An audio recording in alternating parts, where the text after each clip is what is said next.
Live. What up, what up, what up, y'all? Welcome to the Jedi Temple Podcast, Episode 4. Episode Execute 4. Order 66. Yes, sir. Yes, sir. Execute Order 66. We got our good buddies here. We got Chris, No Wings. We got Michael. Awesome Yes. special guest today. It's going to be a good show. It's going to be a good show. Yeah, we're gonna dive into some news first, and then we're gonna talk about Revenge of the Sith, and then get into some SWO afterwards. So yeah, it's gonna be a good one. It's gonna be a good one. So yes, sir, and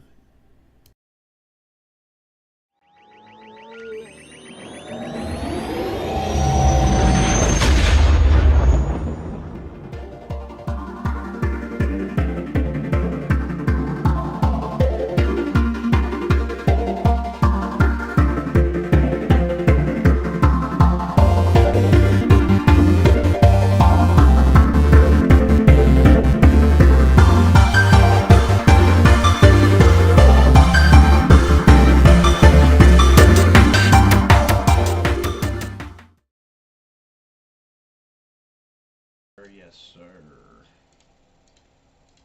All right, welcome back. Stan, No Wings, Michael, how y'all doing today, man? How y'all doing today? How's everybody feeling? I'm feeling pretty good. I'm excited to have a full podcast going on. Yes, sir. Our first full panel.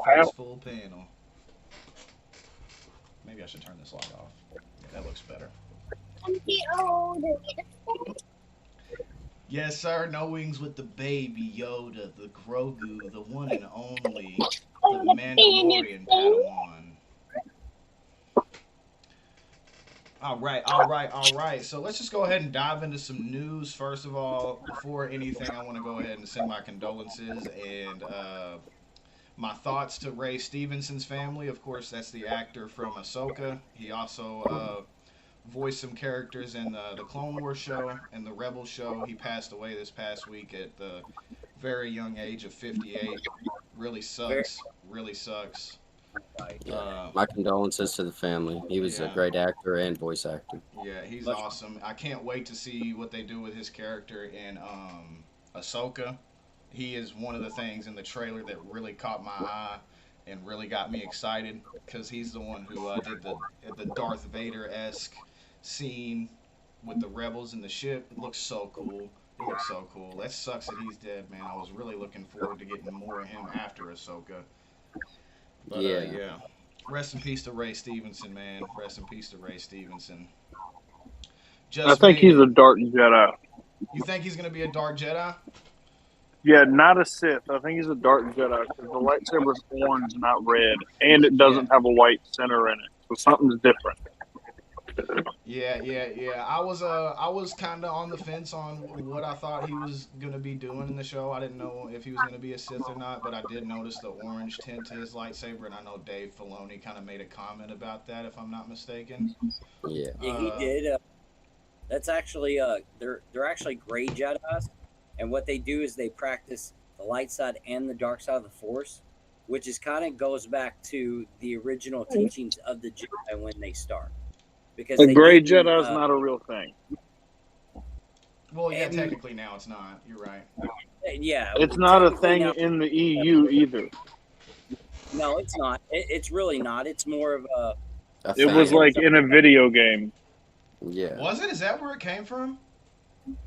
Yeah, But but a I'm- dark it's- Jedi is someone that's trained in both sides, doesn't necessarily use the dark side, but they don't use the light side in the way that you would see a Jedi use the light side. They use the light side to their own advantage. Oh, okay, okay.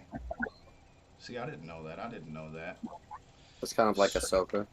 Yeah, yeah. She's Yeah, one of 'cause the more Ahsoka, known- She left the she's one of Jedi the more- Order. She kind of just does her own thing at this point. Yeah.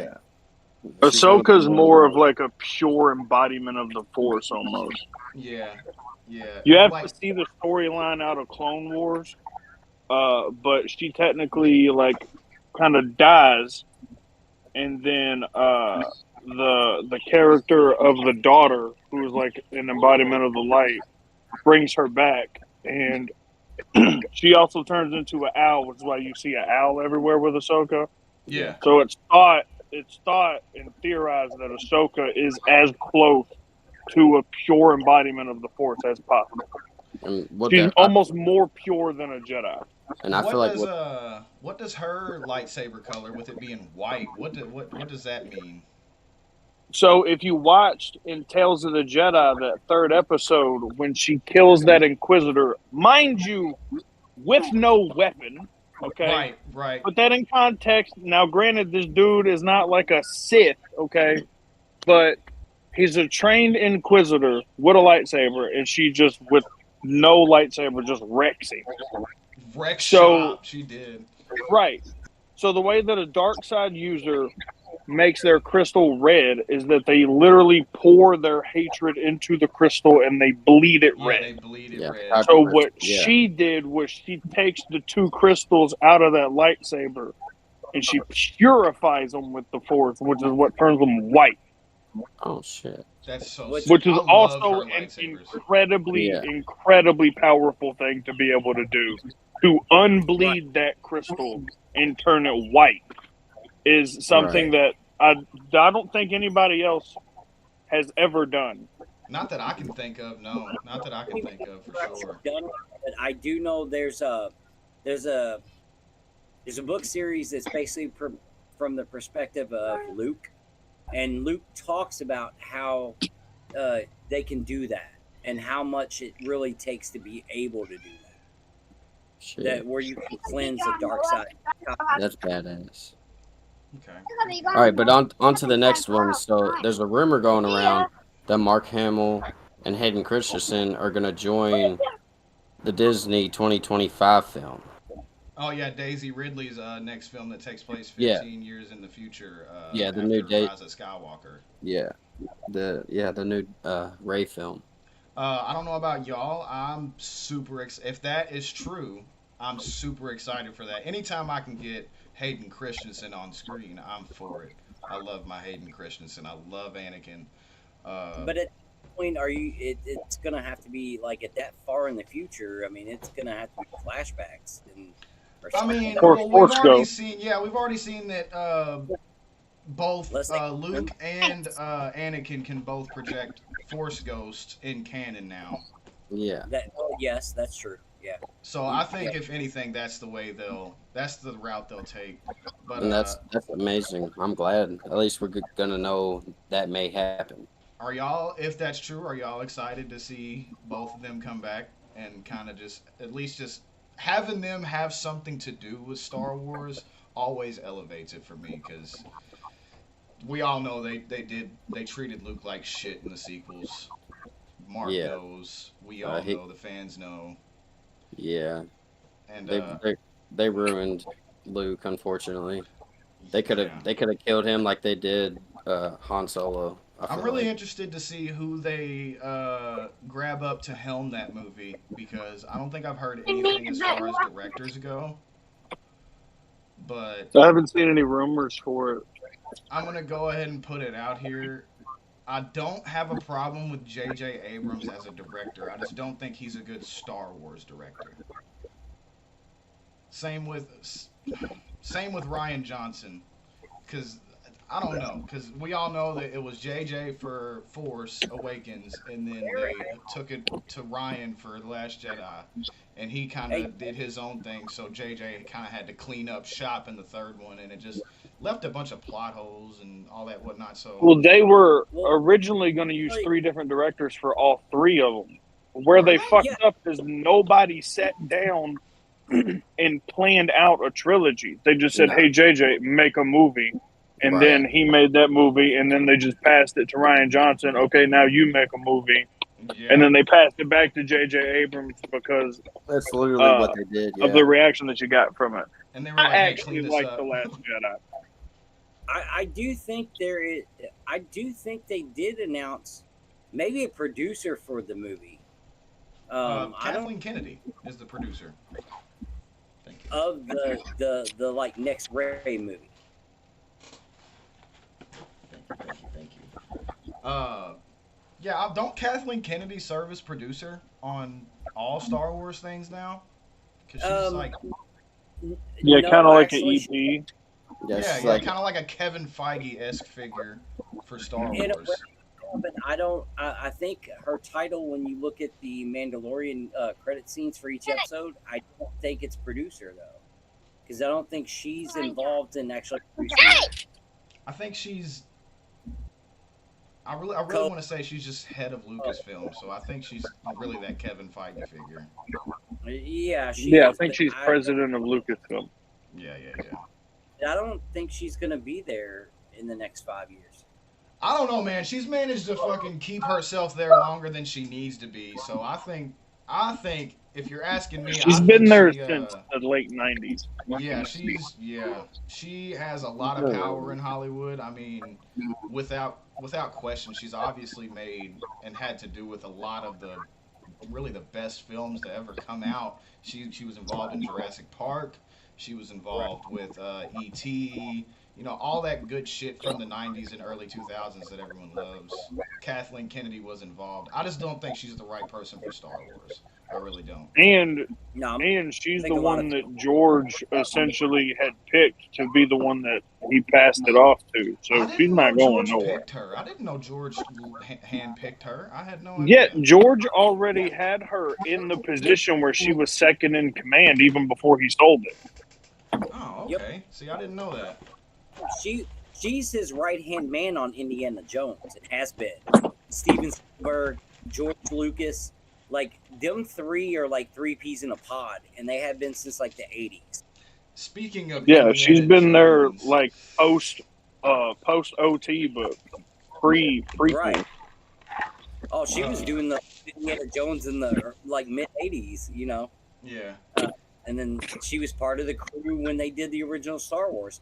Now she wasn't. Oh, she producer was? then, Yeah, she wasn't like in any position to put She in any wasn't- input. but she's been there since they filmed the original. Yeah. I didn't know I don't know that. if they hope, but I know toward that end, if not all of it, she definitely worked on some of the crews for sure. I did not know that. I thought she was specifically a Disney executive type deal. No, Kathleen Kennedy is a Steven Spielberg and George Lucas protege. Has been since the 80s, man. I don't like saying that, man. I don't like hearing that either because when I think of a George Lucas protege, my mind automatically goes to the hat. I mean, she was Hey, she was the executive producer for all 3 sequel films. Yeah, I which, mean, you know, I get that. I mean, and then in 2018, her contract extended to 2021. right. So she's been around, yeah. But yeah, she I think Dave was a better choice, but you know it didn't work out that way, and I think that's the awkwardness. I think if you want to boil it down to it, I think that's the awkwardness we get with Star Wars content nowadays. Sometimes. I think Filoni's head of creativity. Yeah, for Oh, sure, yeah. he definitely is. You can. Oh yeah. Like, to me, he's the guy that should have like got the reins from the Yeah. get go. But so As me I and mean- Stan said in the first episode, man, fire Kathleen and hand it to Dave and John, man. Hand it to Yeah. Dave and John because they know their Hey. shit. Hot take: I think everyone that hates the current sequels would have hated George Lucas's sequels too. So, if you That weren't is, blaming Kathleen Kennedy, you'd be blaming George like they were in the 2000s. yeah. Yeah, and Heir to Kathy. the- Nobody so you hates think Star Wars more than Star Wars fans. That is so true. That is so true. I would Timothy say, songs, Heir to Kathleen. the Empire 7, 8, and 9 is like crap? To me, That was it's not George's. That's not George's screenplays. George's stories for 7, 8, and 9 centered around Darth Maul and Darth Talon and Luke and Leia's kids going after them, Yeah. or Luke and Leia going after them. Darth Maul was gonna kind of be the big bad, and he was like a crime boss type deal Yeah. in George's Mhm. story. And that's why I want to see more of it, of the Syndicate in the Star Wars, well, some of that I do know. the You MCU are of Star like Wars. Offset, yeah. I just always I felt hate like that to me, idea. But Kathleen always felt Kathleen like Kennedy Heir to the didn't come to Empire Star was Wars until 2012 or 2012. Didn't he? Yeah, he sold in 2012. So Yeah, so that's when she became like a producer in Star Wars. but she was still somehow involved on a. I mean, she's been a film producer since 1979. Yeah, so At that's Lucasfilm, right? Yeah, she's been with Lucasfilm since 2012. so she wasn't with Lucasfilm in the 70s when the originals came out. No, what it she's said. just been a film producer that long. No, but she worked with Cruise for Lucasfilm, and she worked with Steven Spielberg a whole lot too. Yeah. That's why she's so tied to Indiana Jones. Speaking of Indiana Jones, the Dial of Destiny is getting absolutely shit on right now. It is. It is doing horrible in terms of reviews on Rotten Tomatoes. It was at, I think after the first reviews came out, the first day it was at 47%. Yeah, I would say, because that's a it's sitting at Kathleen about- Kennedy problem because she's so stupid that she decided, hey, let's take Indiana Jones 5 and debut it at this really fancy film festival where they really don't they don't do movies like that at this specific film festival. And all these critics that were in an audience there, they were like, nah, this ain't it, Chief. Yeah, And I it's in know, when's it gonna be enough, man? When is Bob Iger gonna see that everything she does is a complete fuck up? I don't know. I feel like since she did so good back in the day, that they're just gonna keep her around. I think Right. so too. You got to think Big Papa got fired, then he came back, and so he actually has been doing a little house cleaning, I think. He's but- been doing some cleanup recently.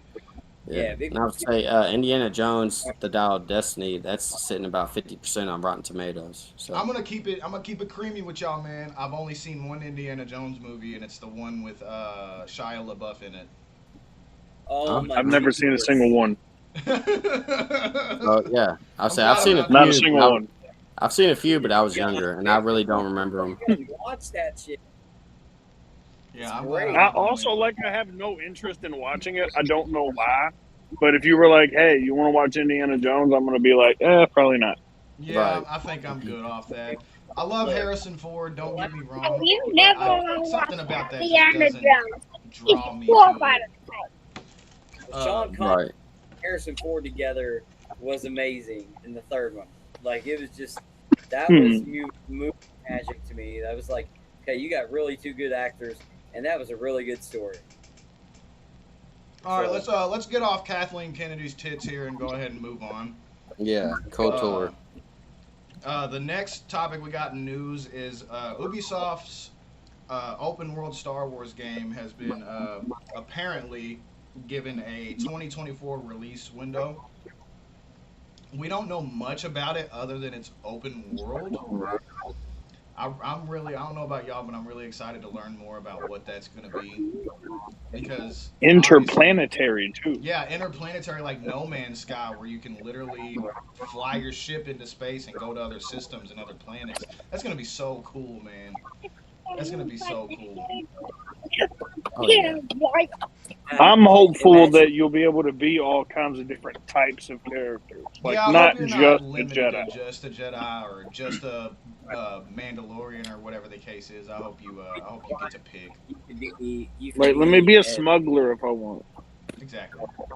You can have your archetypes for sure, but Yeah. Let's jump over to the chat right quick. I see a couple things we missed. Emperor Guyver says we just lost Tina Turner as well. I'm not familiar with the name. Is anyone? Wow. Tina Turner, the singer? You don't know Tina Turner, the singer? No. You know who that is? What the fuck? No. No. What's she singing? Yo. Someone give me a song. She does that one song that CCR also does. Born on the Bayou. Oh. Okay. Okay. So, I do know who she is. Well, rest in peace to Tina Turner. That sucks. Yeah, she was like a pop icon of like the 80s or something. Toast says, Chris, I love you. You're You're very loved, Chris. In the chat by Toast. Emperor Guyver also says, let's be honest, who really wants a new Indiana Jones? Yeah, obviously none of us here. Right. Overworld Star Wars by Ubisoft, take my money now. Yeah, take my entire bank account. You can have it all. Dude, I'd like an Indiana Jones, but if it was made right, and I don't have faith in that, so I probably don't want it. Yeah. Got no faith that it's going to be as close to 3, you know. I mean, 3 was, one and 3 were the best. So anyway. Okay, that's fine. That's a totally valid opinion. Moving on, the Knights of the Old Republic remake that we were getting for new generation consoles, PS5, whatever. I'm not sure, but I think they released some kind of teaser or trailer, a poster or something for that a year or so ago, maybe more. But apparently, according to insiders, that has been shelved indefinitely, and we will not see that come to fruition, unfortunately. That's not surprising. Yeah, I mean, going over a year without news on it, you kind of just get the feeling maybe they gave up. Well, it was what, like, it was like 6 months ago that we found out that the woman that was like the director on it had been like, she bounced from the project or whatever. Yeah, she stepped down. I seen and that. Once stuff like that starts happening, then it's inevitable that it's probably going to get shelved. Yeah, we're also talking about a remake. Yeah. So, do we need it? Did y'all feel like we needed a remake? No. I don't think maybe we need a like. Personally, no. The first 2 games for sure, like in that story. But if they could keep close to the way the game felt itself, but gave it something else, maybe further into it, where because there's so many gaps of Star Wars lore that is not explored. So maybe that, but as far as like retelling Revan and Malak, no. Okay. I mean, I'm gonna be. And honest, then you got to make all that shit canon too now. Yeah. Right. Yeah, they're really fucking focusing on canon these days. Legends anyway, so. Okay. Malak isn't even canon right now. No, he's not. So if you do that, you got to make Darth Malak canon. Okay. Yeah. Right. I saw. Devin, how do you? No, go ahead. What was you gonna say?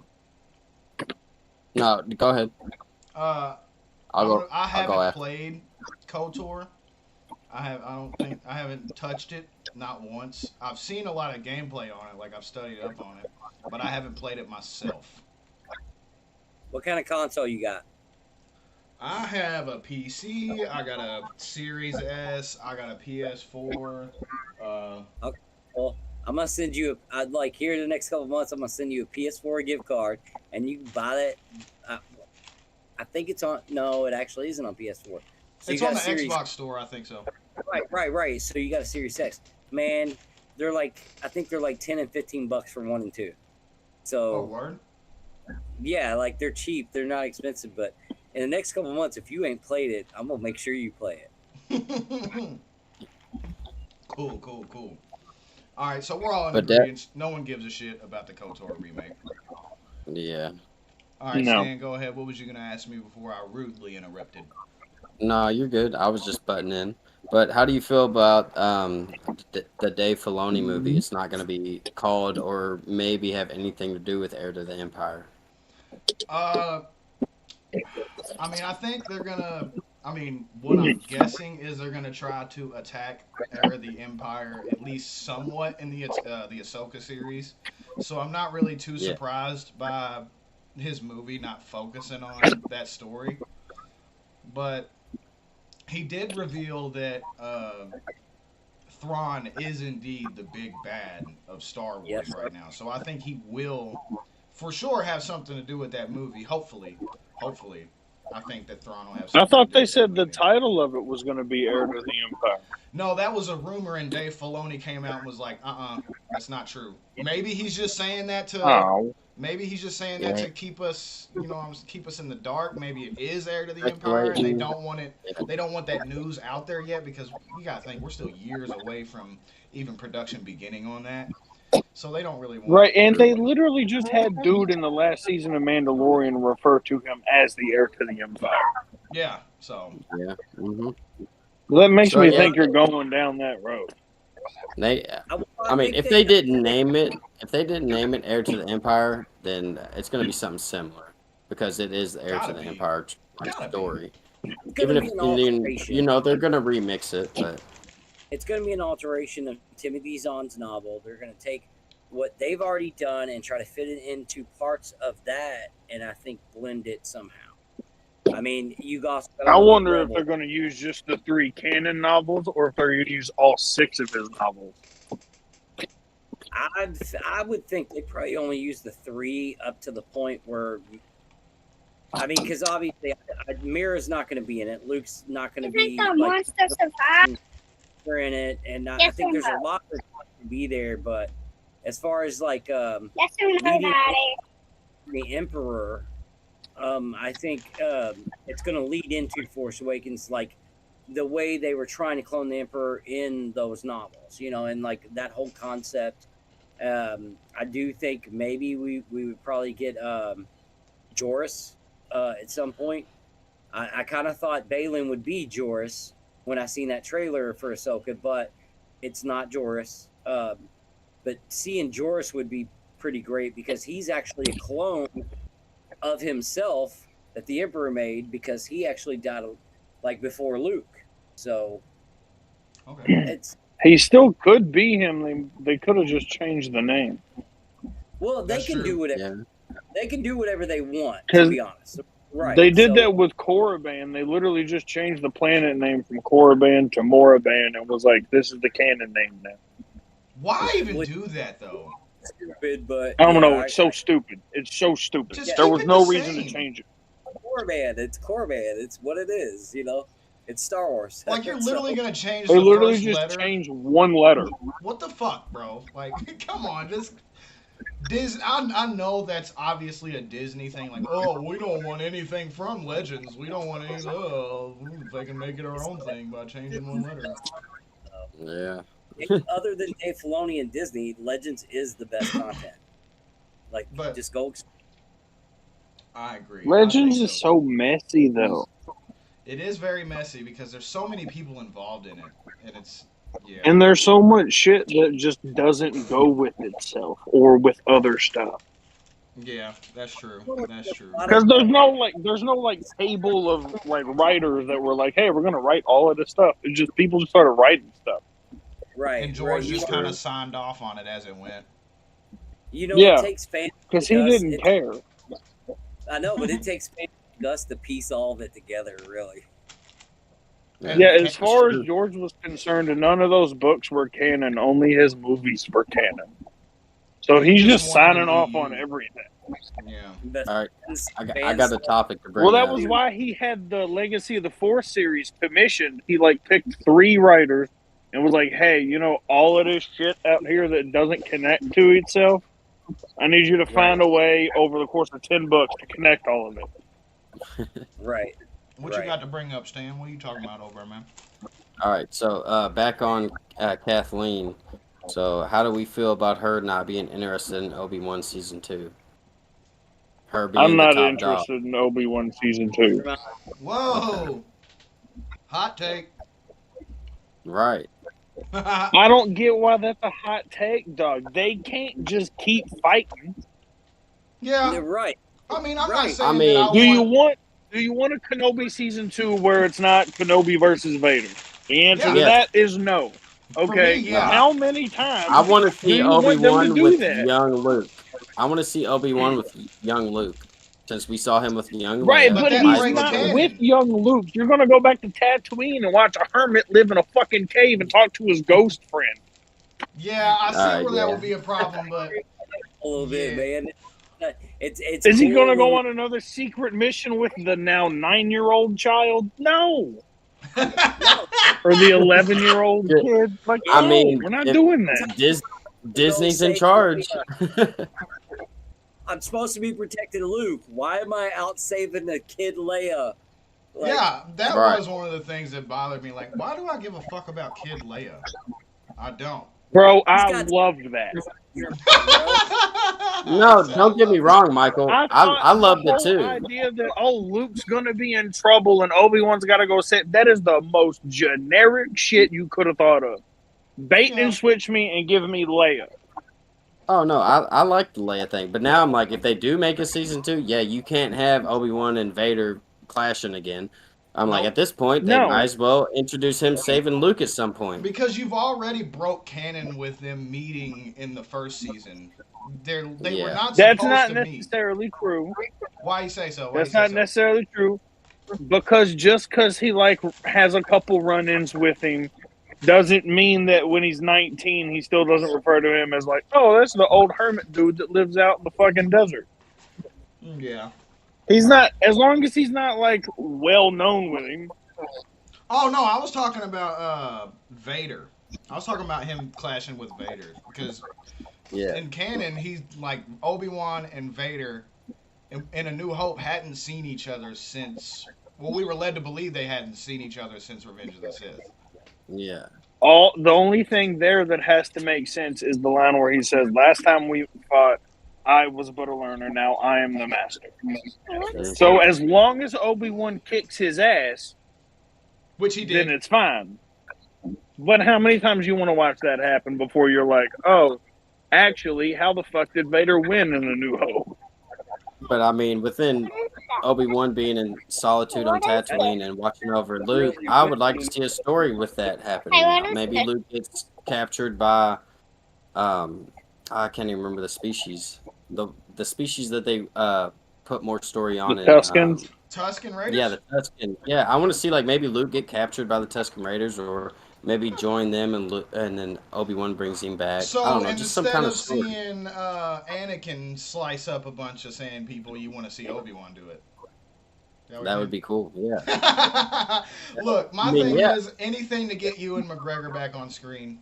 I love you. Well, I but love you Leia. can't really let him open up the lightsaber in front of Luke, though, because Luke is not supposed to really know what a lightsaber is.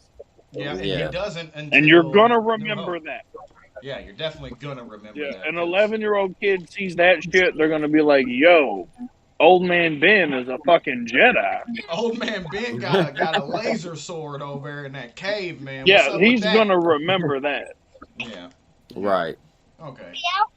Okay, so I think we're a bit split down the middle. I want an Obi-Wan season 2. Stan, you want an Obi-Wan season 2. Michael, you just don't give a shit.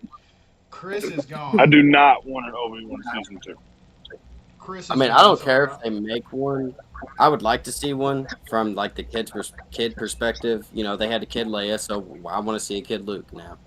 Yeah, I okay. would love to see more Kid Leia. Oh yeah, even if they don't do kid Luke, kid I want Leia to see just teenage keeping Leia. right. I want to see what she gets into. I don't as a think I'm teenager. super interested in Kid Luke. Right, Yeah, because 'cause he we kinda doesn't do just shit. know But what Leia's he's going to be doing. traveling all over the galaxy because she's a princess. Yeah, Yeah. yeah.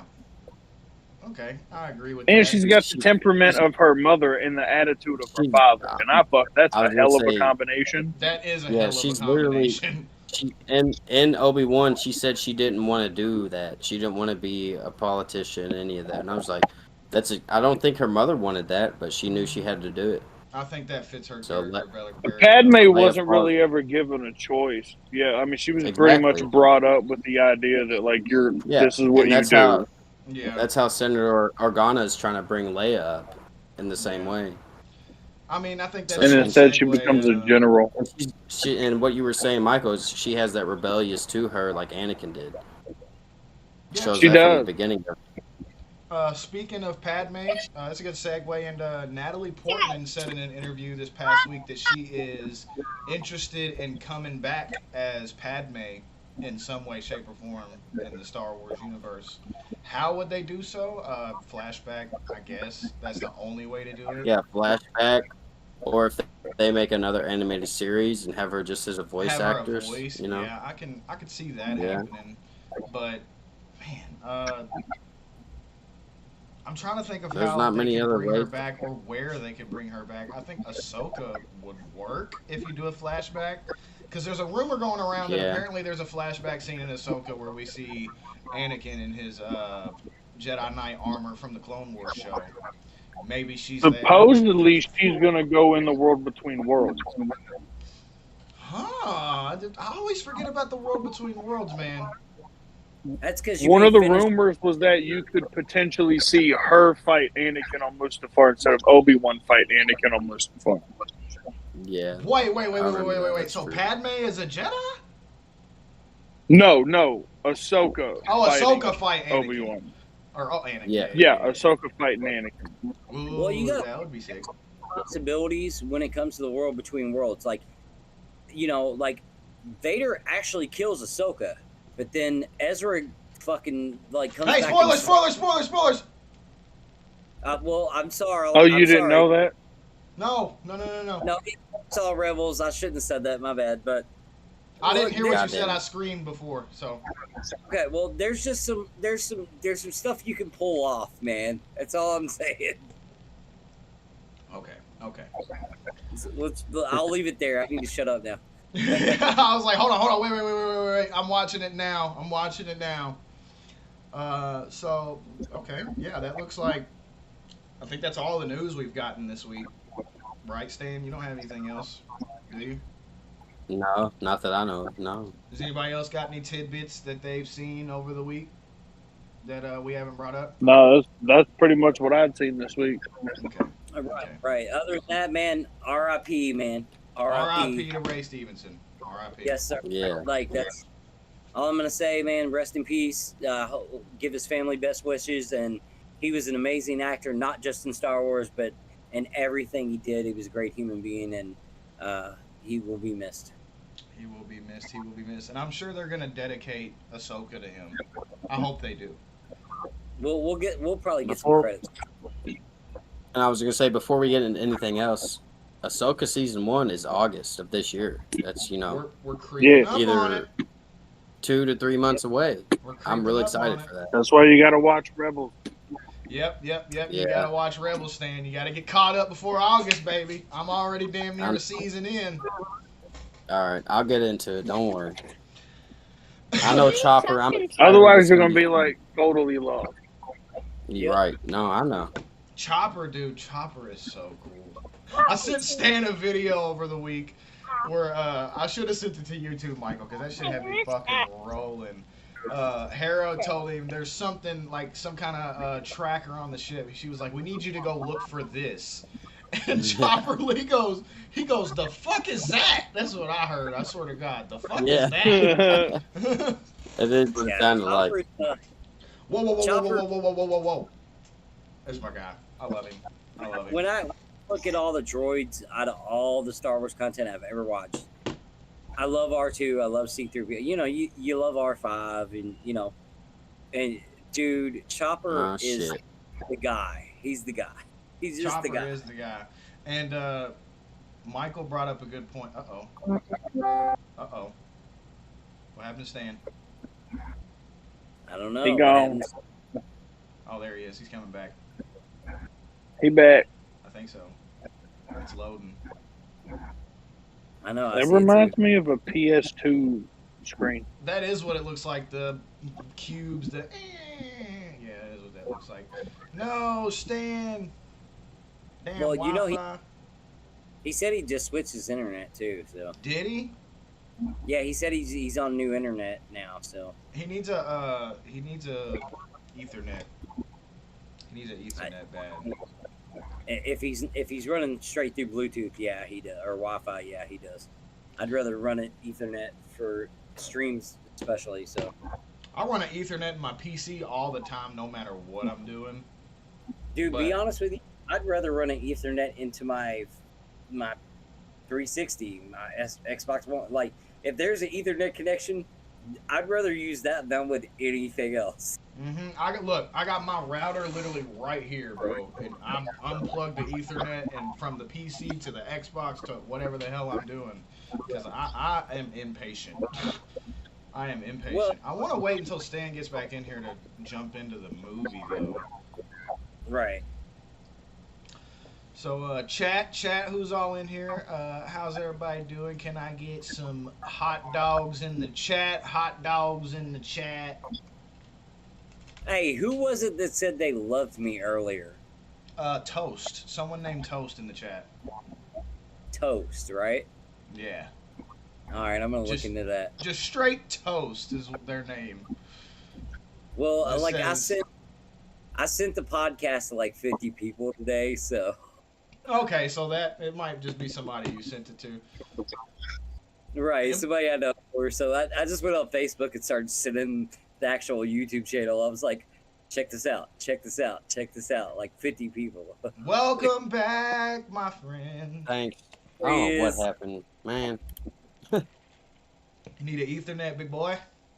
Probably, yeah. My dad's on vacation right now, so when he gets back, I'll bring you one. Cool. I'll bring you a big old. Hold up, that's sus. I was gonna say I'll bring you a big old long one. A thin snake. A thin snake. He does work in Someone was in chat last week, and Stan had switched spots with Chris while Chris's camera went off, and someone said, "I thought Stan just got immediately," or no, I forgot what happened. But someone said, "I thought Stan just got immediately good looking because Chris switched spots with Stan." Chris, you got some lovers on here, man. You got some fans. He does. Well, you know, I'm trying to bring some love to the temple, man. You know. We do our best. We do our best. So, yeah, let's dive right into the Revenge of the Sith, y'all. I'm ready. I'm excited for this one. Yeah. Let me pull my notes up here. Does anybody got anything they want to say to kind of kick it off? Because I did my notes a little different today, so I'm not gonna do a full breakdown from beginning to end. So I guess unless you wanna intro this. Too late for yesterday. No, go ahead. You're good, Chris. Go ahead.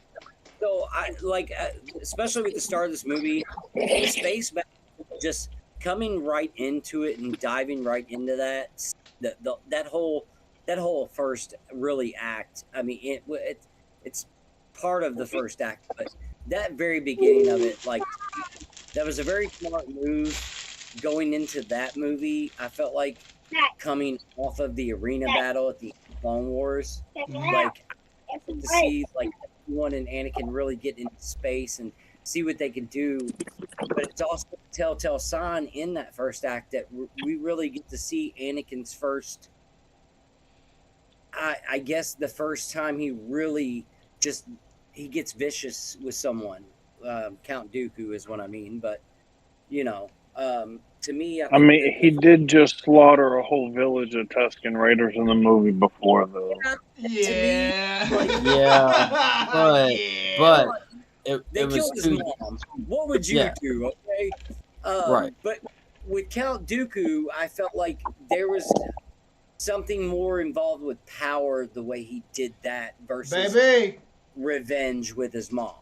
Like, there was something already growing from that. I guess the revenge from his mom in the last movie to into here where we really do in that first scene.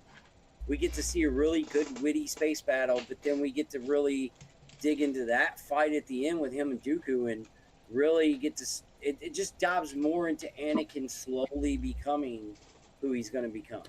Like, CC! But I really like that first scene between him and Aiden Christian, Ewan McGregor acting out the space battle.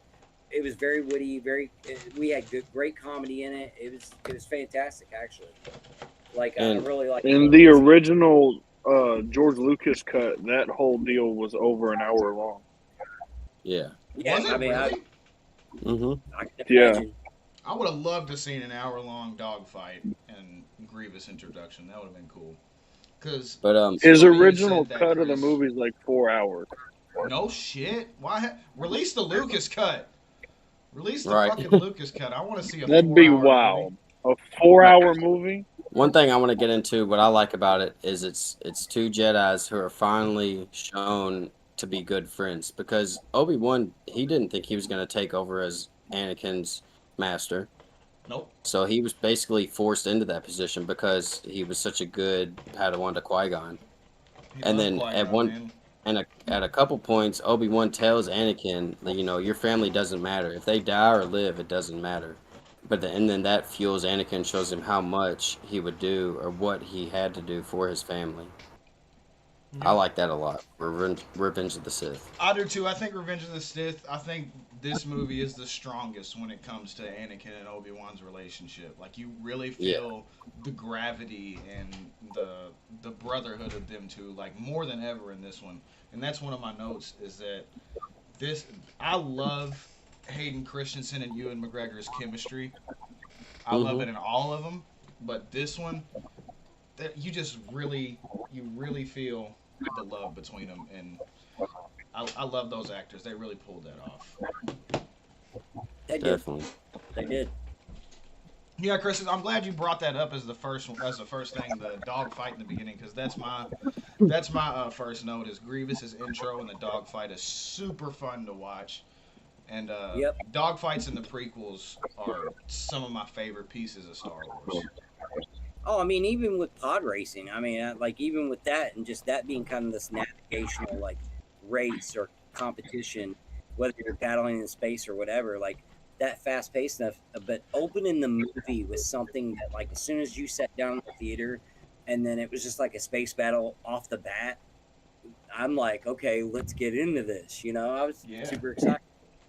It was super exciting. They definitely jump right into it. They knew what they were doing with that. Well, I think part of them had to do that after the end of Clone Wars anyway, because you were pressed for that. You were, you've already put. I mean, at the Clone Wars, I mean, you get to see, like, you get to really see where the pieces start to fall at the end of that movie, and then you have to. I think from a movie, like a directing standpoint, a writer, you kind of had to, like, get all that finished in this next movie. You really did. You had to get that Anakin and Obi-Wan fight. You had to turn Anakin into Vader. You had to, like, and I'm not. And the magical thing about it is they didn't cram it into the movie. It doesn't feel crammed to me. I feel like it's too fast. Do you? You feel like what? Yeah, it's my favorite one, but the whole movie just happened so fast. Yeah, it definitely gets. It starts rolling and it doesn't stop. It doesn't give you any time. And it's not a short movie. Not at all. 2 hours and 21 minutes, man. I feel like it's too fast. Like, they needed to just slow down in a couple moments. They're like telling like 4 stories at one time. Mm-hmm. And I tried to keep in mind what you said last week, Chris, how the end of Clone Wars really, it feels like it bleeds in and meshes right in with the beginning of like the first act of Revenge of the Sith. It really does feel like a straight continuation. Like, I know that I'm trying to word it correctly, but I really see what you were saying. Well, it flows the story into really where they needed to pick back up. I mean, you leave off at, like, you got the arena battle at the end, all the chips start to fall. I mean, it's all a war now, and so leading into the first or the first act in the space battle, just coming right into that, showing you that they are still fighting, however many weeks or years it is in between, the time gap between the two movies, but I think they needed to do that to go, okay, we left off on this, We need to continue on this to keep the story rolling in a good progress. But it was fast, like Michael says. I do think it was very fast. We could have got some more things out of it probably if Disney would have gave it more time. But what we got, I was still okay with it. You It say if wasn't Disney, Disney. yeah, you say if Disney would have gave more time. This is when Lucas was in charge still. Well, okay, well, Lucas. I mean, Lucasfilms, whoever like whoever, when it came to runtime of the movie, they should have gave that a little bit. Yeah, that's definitely George's department. He definitely Yeah. called the shots when it came to that. Oh, I yeah. mean, 20 more minutes, He did 15. for the first 6 movies. I would have been fine with 3 hours flat. I think that's what it should have been. I think Yeah, I that would mean, have been straight. it was the last one of the three too. So typically, like, I'm not saying it's out of the ordinary that that third movie always maybe has a little bit longer runtime, just because they're trying to get all the elements in the movie. Which, if it's a blockbuster like Star Wars is, I don't see why they wouldn't have just budgeted that, but they I mean, didn't. So think of Lord of the Rings. Those movies are very close to 3 hours, if not tipping right over it. Yeah. right. Well, I So mean, dude, the Return of the King extended edition is almost 4. It's like it's. I think it's like 340, or I could be wrong. Don't quote me on it, chat. Don't murder me, but I think it's probably into 3.5 to 4 hours if you watch all the extended cuts of that. So yeah, yeah. But getting into right after the dogfight, R.I.P. Count Dooku. I love Christopher Lee. Great Ah, actor. yeah. But R.I.P. right, R.I.P. Count Count. Dooku. Uh, hey, Man. and I think Tales of I was his episodes in that were just made me love him even more, dude. just to bring up what you sent me yesterday, Chris. When do we think Anakin turned into Vader? I think that's the moment when he killed Dooku. I think that's when he turned into Vader. I think that's when it happened. I actually think that's half of a coin. I think the first half is when he kills the Tusken Raiders out of revenge for his mom and his hatred. The other half is when he finally solidifies himself as someone who can kick somebody's ass. He kills Dooku finally because he gets better, and that's what's, I think, to me sealed the deal finally. Like, even though we still get the moment in the theater with him and the Emperor, and we get the moment with Mace Windu and that fight and everything, like, I still think Anakin, like, even though he might not have known it, he was Vader as soon as he killed Dooku. Like, that was Do it. the other half of the equation from Clone Wars. Hmm. I Do it. think it was the moment in the theater for me. The moment in the theater with the Darth Plagueis conversation. Yeah, it's like when the moment that Palpatine looks at him and says, "Not from a Jedi," like it's game over. Yeah. Not from a Jedi. I That, yeah, love could have Ian been McDermott. I love real. Ian McDermott, man. Yeah. But I I know love up him. to I that love him. we were leading up, like, as soon as, like, I guess Michael says, I will say that, like, going up to the theater scene, I think the whole transformation was complete, whether Anakin knew it or not.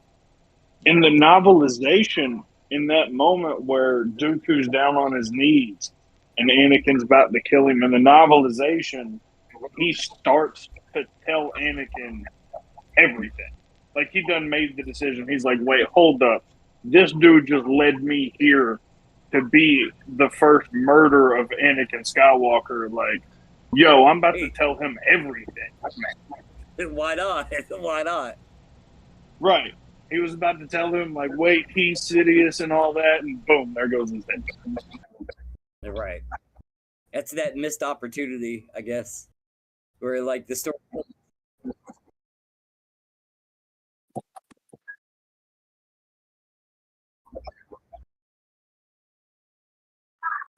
Next point we have is the Padme pregnancy is revealed.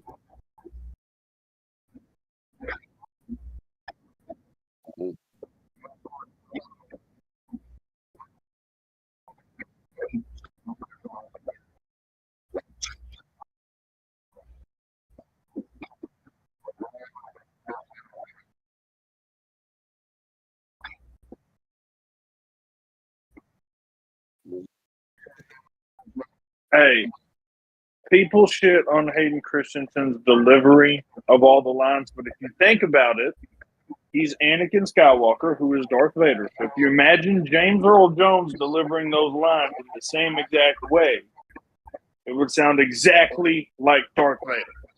Yeah, you're not wrong. Well, Oh, Anakin's too monotone and talks robotically? Sounds like Darth Vader. do Yeah. you remember last week where I told you all that I'm not like, don't shit on Hayden, because the way his characters wrote, with him being an angsty teenager the way he was and all that. Remember when I was talking about that? Like, that was expected. That's believable. For some reason, even though I love Natalie Portman, I think their love dialogue was more on her than it was him, if you ask me. She's more Yeah, but it sounds like a monotone. soap opera. It does. But that's the thing that I caught from her, is that I didn't feel any emotion, but Hayden, I did. Like, you could see it in his face when he would act out stuff. And it was just kind of like, which one am I really getting emotion from? And it took me a long time to really look at that. But my final decision is, I feel like Hayden did a great job playing angsty Anakin. Like, he really did, if you really look at it. And Padme kind of like, I think in their relation, everything else they wrote about Padme through all the movies was great. As far as her character, her development, her being strong, her being a senator, trying to fight her way through whatever. But her dialogue with Anakin is the part that felt flat to me eventually.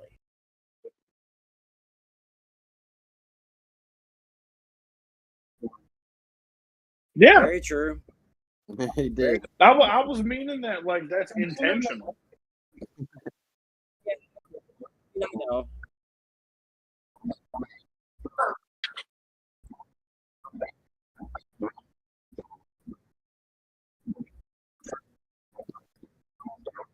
Not one bit. Right. Well, see, that's where you have to come to, accepting the hard truths. The truth is, none of these movies are actually like really good movies. And George Lucas is not really a good writer. He just has a really cool imagination. So if you can accept that the movie is kind of gonna be mediocre from the jump, then you get to focus on all the fun stuff instead of that stuff. They all suck in reality. Nobody is gonna pick Star Wars as like the greatest movie ever made. It's not that. Right. I mean, I would too, but I don't know shit about movies. Right. I have to agree with Michael, because I'm such a huge Star Wars fan. It's so a part of my life. But I don't care if it's a bad movie or if it's too cheesy or anything. I don't care. Just give me Star Wars. I didn't either. But I have seen movies, and I know a lot about movies, and there's some pretty damn good other movies out there, dude. Right. If it's gonna be Young and the Restless in Space, then fucking give me Young and the Restless in Space with laser. I'm fine. All right, so on to the next point. So Yoda, I feel like he has a sense that Anakin killed Dooku or did something, because he kind of brushes him off, shrugs him off when Anakin's coming to him for assistance, and he just sends him on a mission instead.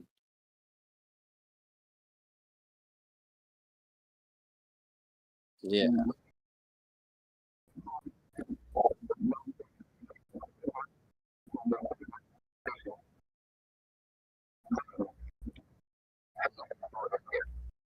Basically, that's the tragedy of Anakin.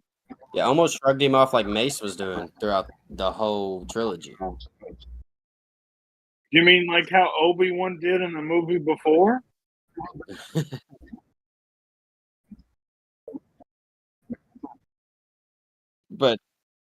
And they're also he said, "Hey, dude, I'm having these nightmares. My mom's gonna die, and it feels like it's really gonna happen. Be mindful of your feelings, Anakin." Okay, but I'm still having these nightmares that my mom's gonna die. Like, could we maybe go to Tatooine for a weekend trip? Yeah.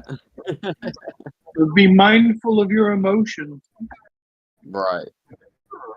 Yeah. Well, Yoda tells him the same thing. Be mindful of your emotions. Yeah, dog. But like last time this happened, that shit happened. My mom died, and now this time I just killed one of your apprentices of masters. Right. Oh my gosh! Last How time long I have thought I my not mom had was gonna sound, die, and then Guyver? she died. This time I think someone else is gonna die. They're probably gonna die. How long have I not had sound, Guyver? How long has it been? Oh my gosh! Is it fixed now? Apparently my sound has been off. Y'all can hear me, but I'm talking about on the stream. Right. I was like, you haven't lost sound the whole time on our end. Man, I'm bad at this. I wonder how long it's been that way. Fuck. I'm finna do some dishes, dog. Let me, here, I'm gonna mute. Dishes in Star Wars. We got the blue milk. That's called life as a grown-up nerd.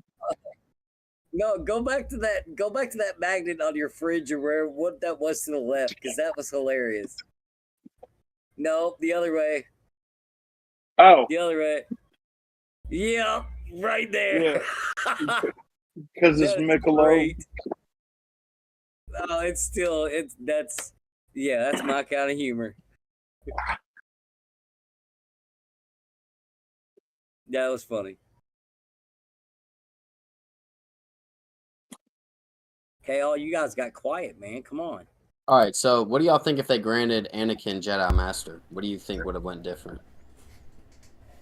If they would have granted Anakin Master in that scene where they're like, no, well, you're on the council, but I think if they would have granted him Master, obviously we wouldn't have had a movie. But right. I think I know Star Wars Series talked about this. Yep. I think that maybe he would have felt more comfortable letting them know his situation with Padme. I'm out again. And what do you? Am I back? Can y'all hear me on the stream? I can hear you. I know y'all can. I can hear you. Let's see what Guyver says. I really need like an assistant at this point. Man, I understand. I have back. Somebody to just watch the shit for you while you just do the podcast. Yeah, somebody to control my screen and do all the flipping through and whatnot. Okay, so we're back. But yeah, I think that he would have felt more comfortable bringing his situation with Padme to the attention of the council instead of feeling kind of like I don't know, backlashed or I cut in and out for a sec. I had my mic muted while I was checking to see how long I was not talking on the actual stream on YouTube. So as long as we're back good now, I think we're straight.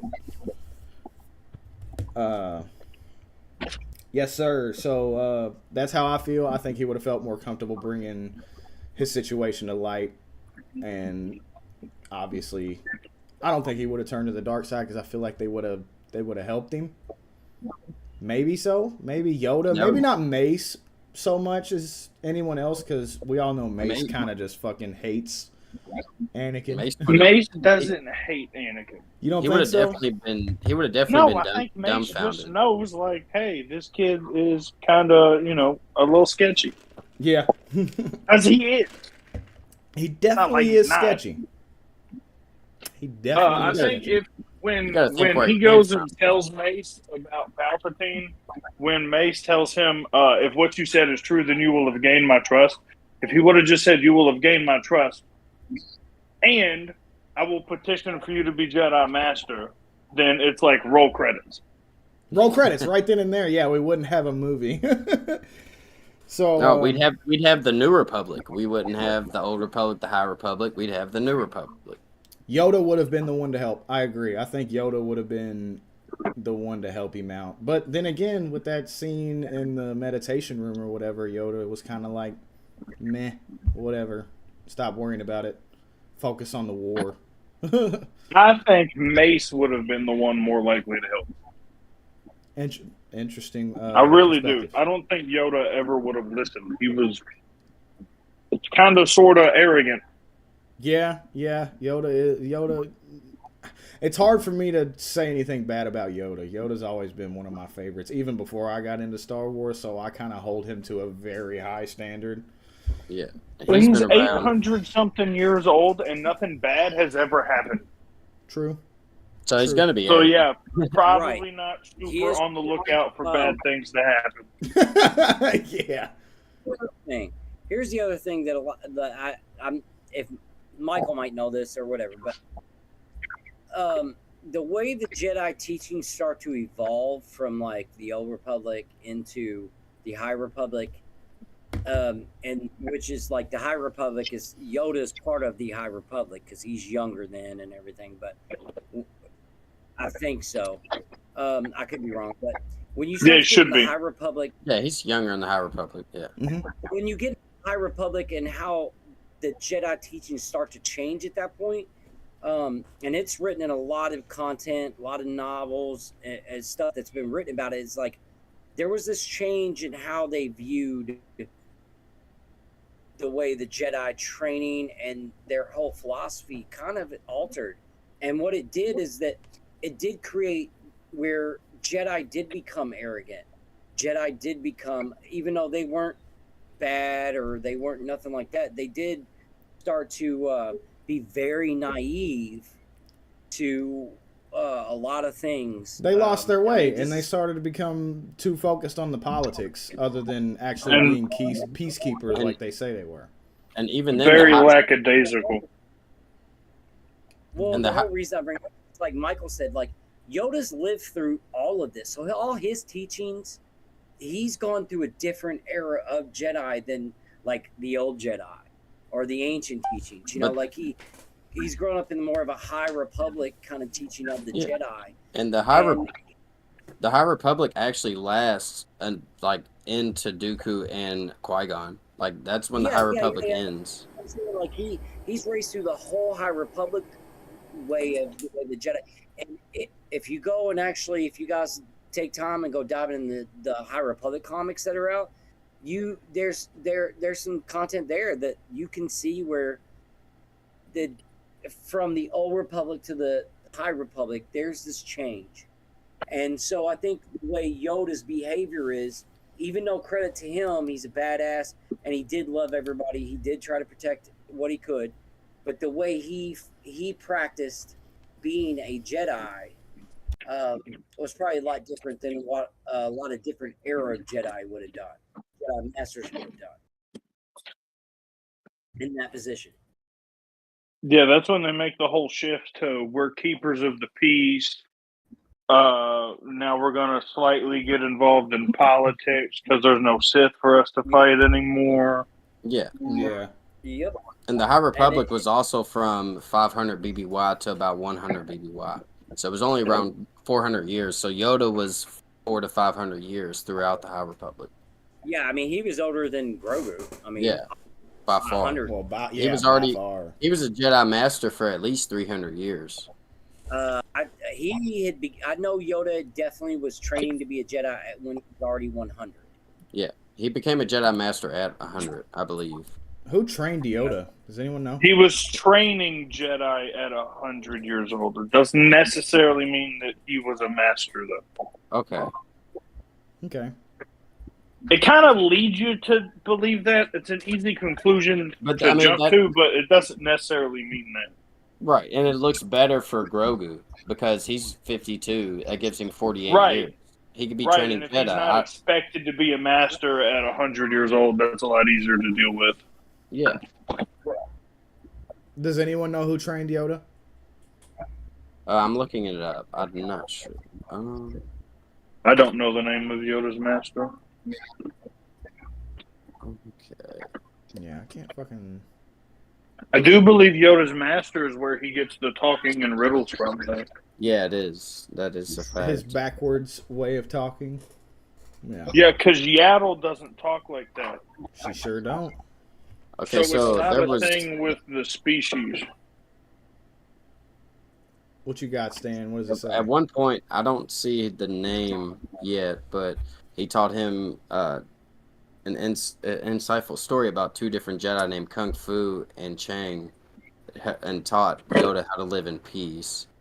And eventually Yoda became arguably the greatest Jedi Grand Master in history. But I'm trying to figure out more on who his master was. That's kind of unfair, though. Homeboy was the Grand Master for like a few hundred years. Yeah. Facts. If you're not the GOAT after you did it for a few hundred years, you were kind of ass. Okay, Yeah. Apparently, from the picture I'm looking at, his master looked like a four-armed, like snake kind of creature, and he also had four eyes. And his name was Kata del Gormo, if that's how you say it. Kata del Gormo. Yeah, and that was Yoda's master. Sweet. Yeah, but his race, there's a race like that sounds familiar. I have to see the picture though, but it's got to be a race in Star Wars somewhere. So yeah, I'm not sure, but yeah, it looks like a snake, but he's got four arms, and then he has a regular head with four eyes. Okay. Like an alien mixed with a snake, but he's got extra limbs and extra eyes. Word.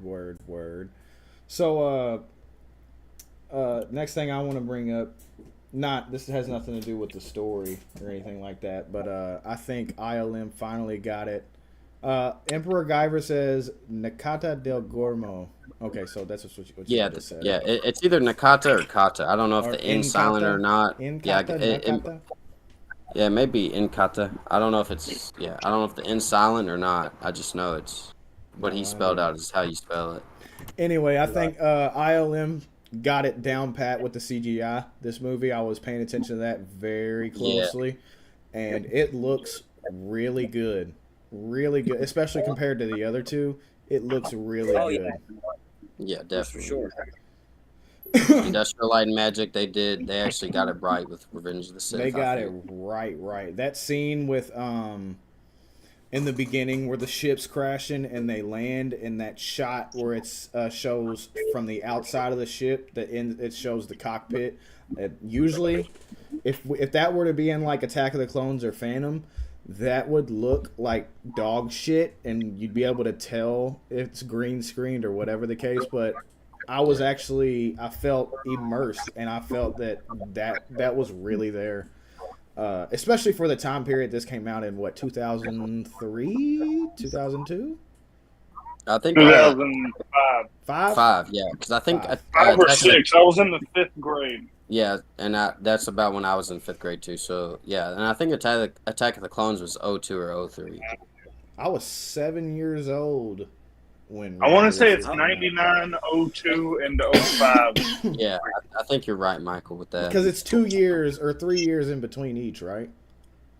Basically, Dude, yeah. Yeah, I think they were 3 years apart. Which they came out on DVD in about 6 months to a year after. So 2000, 03, and 06. Yep. So yeah, the CGI looks crisp in this one. That's something I've been bitching about the past 2 episodes, how the CGI looks like straight garbage. But they got it this time. Oh shit. Okay, you done brought that up. Here's what I say. What if Anakin would have lost his shit when Mace kind of told him, you're on the council, but we do not grant you the rank of master? What if he would have just lashed out right then and there and tried to fuck Mace up?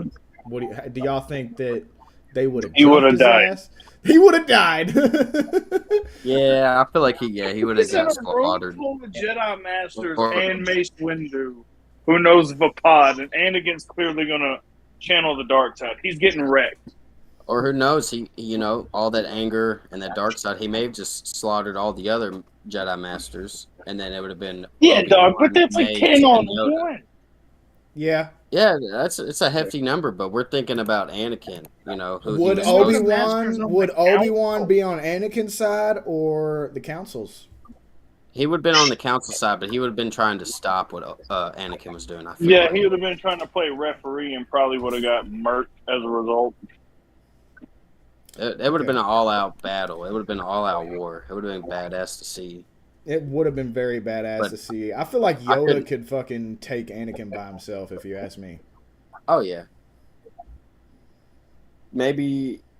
Yeah. He could have definitely. Maybe not in this movie when Anakin was reaching his full potential and turning into Vader.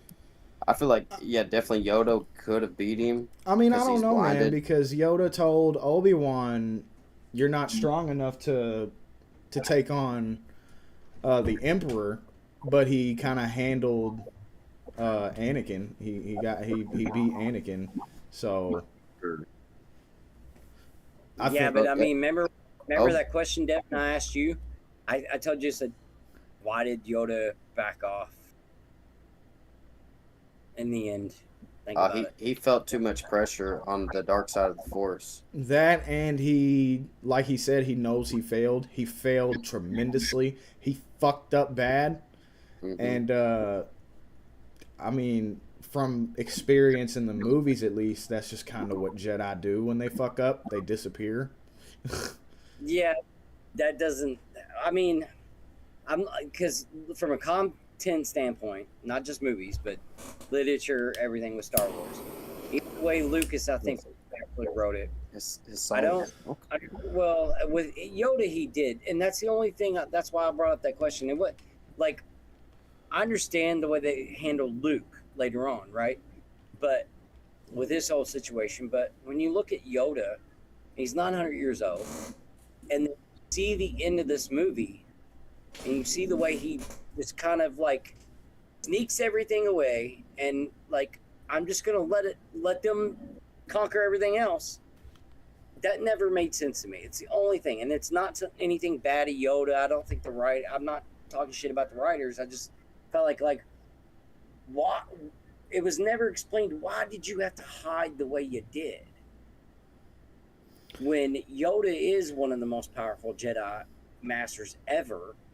I mean, I know he's not comparison to people like Darth Bane back in the day or anything like that, but he still was just amazing. And when I watch everything, I still kind of look at it going, I don't think they would have kicked Yoda's ass the way I guess he was scared that they thought they would.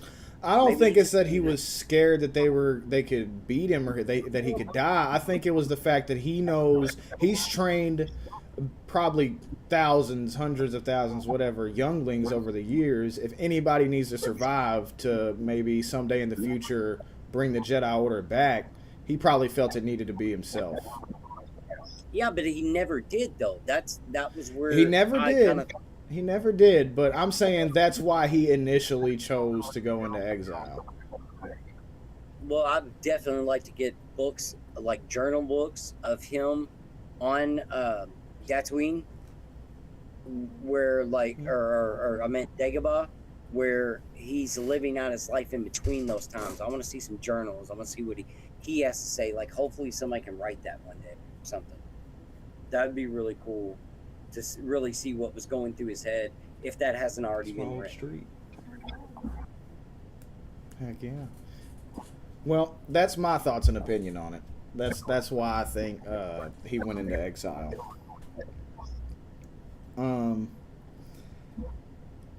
You can really feel, like we said earlier, you can really feel the brotherhood between Anakin and Obi-Wan in this movie, and you can really feel Obi-Wan not wanting to betray Anakin and not really wanting to do what the council is asking of him, and which is telling him to order Anakin to spy on the Chancellor, whatever. You can really feel Obi-Wan's he's just depressed, man. You could tell he's like, fuck, I'm in a shitty position that I don't want to be in. Yep. And I think Ewan McGregor played that off perfectly. Just Obi-Wan's emotions are really all over the place in this movie. Right. And you can see, even with him being a master, he is having his issues dealing with his own personal opinions and whatnot. And I just think that was really cool to showcase for this movie. I want to ask Stan something when he gets back. Can I get some hot dogs in the chat? Where y'all at? Let me get a couple hot dogs in the chat. Yes, sir. I forgot I needed to send this to a homie because he wanted to tune in. He might be in here. You got any other topics you want to bring up, Chris, while we're on this subject? I mean, other than the fact that I feel like between the last movie and this movie, which is my third note that I gave to you last night, was when you look at the turmoil. Okay, so I'm contrasting what Anakin's going through, and then I'm looking at what Obi-Wan has to go through between the two of them. Mm-hmm. Especially like when you get toward the end of Clone Wars. Like, I mean, Obi-Wan has to fight Jenga. Then he has to go, because he's going off and he's investigating some ocean planet. He's on these missions, and he's either getting captured or he has to fight somebody. Like Dooku captures him. The whole arena thing happens. Then you get into, I guess there's a moment, in the beginning, and then him and Anakin are back together. He's with his people. They're all fighting or whatever. But then instantly, like, there's the Dooku fight where, like, Obi-Wan gets wiped away, basically gets crushed, and Anakin Dooku. And then you like, the thoughts of Obi-Wan throughout the rest of that film where he has to go hunt down Grievous. And then he finds out that there's this something happens. Order 66. Oh, Anakin's turned. So there's this like friendship turmoil that I almost feel like other than Anakin maybe losing Padme at the end of the movie, like Obi-Wan has been through hell for a movie and a half. Yeah. I mean, he's been through, and he's kept his composure. He's stayed true to himself as far as a character, especially with Erwin McGregor playing him, and the way he did. He like, there's something fantastically done with these movies. I think with Obi-Wan's early character, to me, I think it was the earliest plot, other than trying to tell a story of him and Vader or Anakin. But Obi-Wan's individual story, to me, when you get into Clone Wars and then you look at Revenge, I think it's probably the best story arc. Mm-hmm. I'm not saying that Vader's isn't, and Anakin turning to Vader isn't. It's definitely probably the best. But Obi-Wan's right there with it. That whole concept of the struggle and the turmoil, Obi-Wan faced it too. Yeah, very true. Very true. I agree. I think, like I've always said, Obi-Wan has always been my favorite part of these movies, and his arc is, in my opinion, like you said, right up there with Anakin's. And not even a movie and a half that he's been going through the bullshit. He's been put through the ringer this entire trilogy. I mean, he lost Qui-Gon in the first one, and the second one he's dealing with Anakin and his stubbornness. In this third one, Anakin changes and all this other stuff happens. So yeah, these movies are also about the tragedy of Obi-Wan as well, because like you said, he's beaten down and just a totally different character by the end of it. Yeah, and which. I mean, even though I don't think the Obi-Wan series was as good as it could have been, like, the way they portrayed Obi-Wan in those first two episodes, like what his daily life, on Tatooine, that really showcased, like, how crushed he was. And which I felt like, to me, even though a lot of people are not going to agree, I felt like that part of Obi-Wan was better than the rest of it. Just showing his defeat. Showing his defeat on that planet, and the only job he's got left is now looking over to Luke, and he's in this solitude. He's in this desperation of depression, but yet he's still trying to keep Luke safe, So to me, it's a very beautiful story too, and a really great art. The way I felt like they've done it, and I mean, you were my brother, Anakin. It was said that you would destroy the Sith, not join them. You turned her against me. You turned her against me. I love that scene. There's a coffee mug that I see on Facebook all the time with the letters, and it's "I have brought freedom and peace to my new empire, your new empire." It's so I want that cup so bad. But anyway, Right. back to what we were saying. You do see Ewan McGregor take. He goes from Ewan McGregor's take on Obi-Wan, and he really transfers into the Alec Guinness version of the character by the end of it. I think that last couple minutes that we see of Obi-Wan, he really is embodying Alec Guinness's performance. Yeah. The Hermit. He's He's kind of fed up and done. Yeah, he's lost everything. His entire life has fallen apart in the matter of a couple days. It is just, yeah. Obi-Wan, So it's now- tragic. And you look at it, the one thing he has left to hold on to is to protect Luke. It's to And protect that's Luke. only because he couldn't cut the love he has for Anakin. 2, So he had 3, to protect one of 4. Yup. Yeah, he literally does lose everything. Everything. I really wish they would have pulled this from Legends and Obi-Wan. It's kind of off topic, but like the love interest that Obi-Wan has in Legends. I wish they would have pulled that and somehow incorporated it somewhere into maybe the end of this movie, or maybe no, that didn't. Well, Legends wasn't a thing yet. I'm sure that story hadn't came about at the end of this movie. So He has the thing with Satine during the Clone Wars animated show. doesn't he? I read somewhere that I could be wrong. This might not be true. Doesn't he have somewhat of a relationship with Hera as well? No. No. His straight relationship is with Sabine's sister. Sabine's sister. Okay. No, Yes. it Bo-Katan's sister. Or yeah, Bo. I meant Bo. You're right. It's Oh Bo's yeah, because sister. Bo-Katan. Satine Kryze. Satine's the one in Rebels, and Bo-Katan is Clone Wars. No. Bo-Katan is a rebel. Duchess Satine Kryze is Bo-Katan Kryze's older sister. Sabine is the Mandalorian chick from Rebel. They really need to come up with some different names. Yeah, it's unfortunate name.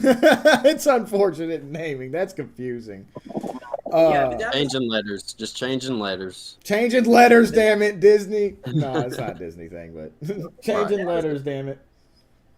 that was his love. I mean, as far as anything, when Obi-Wan having anything outside of just his Jedi relationship and Anakin and Qui-Gon and all that, I mean, he had Bo-Katan's sister, but Do y'all think that could have worked for the Obi-Wan show? Would y'all have rather have seen a story kind of about that instead of him and him protecting Leia?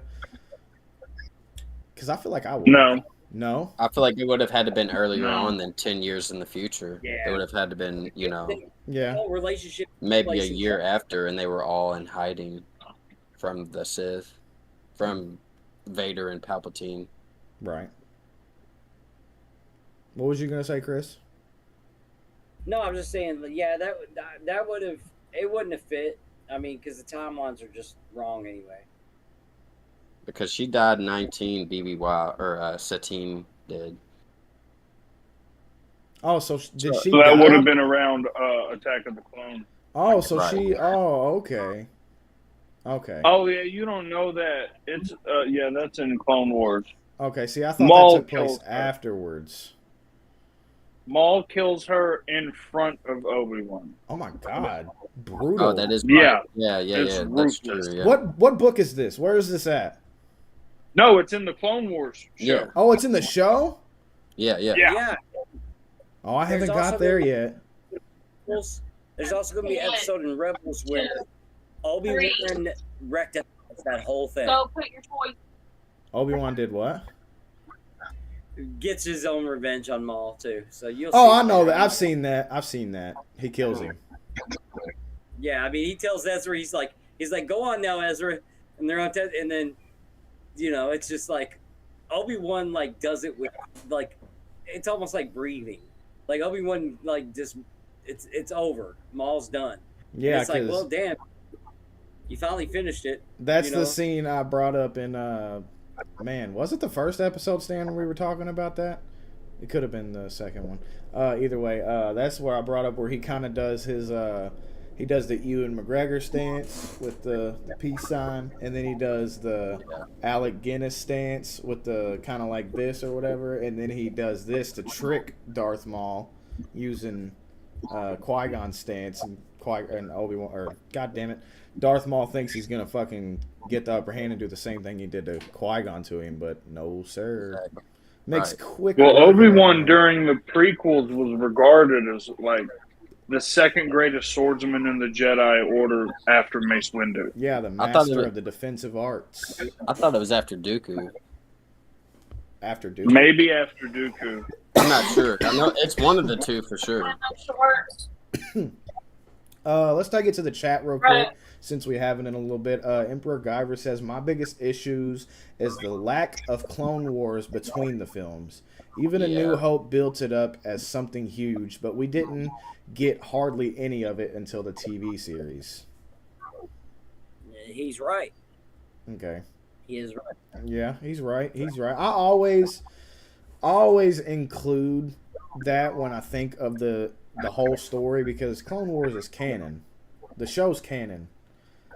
And that's been around since I've gotten deep into Star Wars. So I never really looked at it like, oh, we didn't see much of it. I was like, oh, well, we got a whole show about it.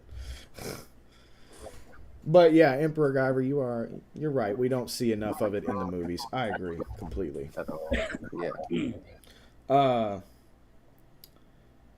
So the Jedis are dicks in this movie, obviously, and I think this movie shows it more than any of the other ones. This is where I was like, really realized that these motherfuckers are corrupt, and they got their own way of doing things, and it's just not. Oh shit, threw me off. I was looking at you, Stan, while I was talking, and you just disappeared. I disappeared. You're not. Yeah, you're just in Chris's spot because he turned his camera off. Or. I think he disconnected. I think his phone probably died. Oh no. That means we're not going to see Michael for a little bit. Yep, charge your phones before stream, people. Charge your phones before stream.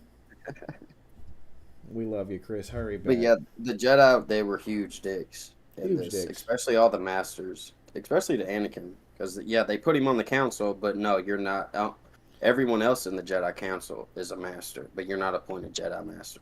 Yeah, they're all just dickheads. I just wanted to bring up Well, that this so Clone Wars gives context to that because he's not a Jedi Master because he hasn't trained a Padawan up to being a Jedi Knight. Yep. Right. Because she leaves in season 5, and he hasn't taken on a new apprentice. He's kind of just sitting back on his laurels of like, if y'all all know that she was ready to be a Jedi Knight, you should just make me a master. Because he didn't want Ahsoka in the first place. The same way that Obi-Wan didn't want him. It was kind of Obi-Wan actually sends off for a new apprentice, and Ahsoka, when she shows up, they're under the impression that she's going to be Obi-Wan's apprentice, but Yoda told Ahsoka that she's to be Anakin's apprentice. Yep. I seen that part.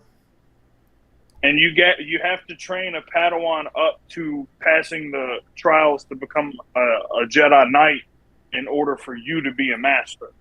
Yeah. Right. Okay, a little bit of context for you. Penny for your thoughts. Next I got here, where are we?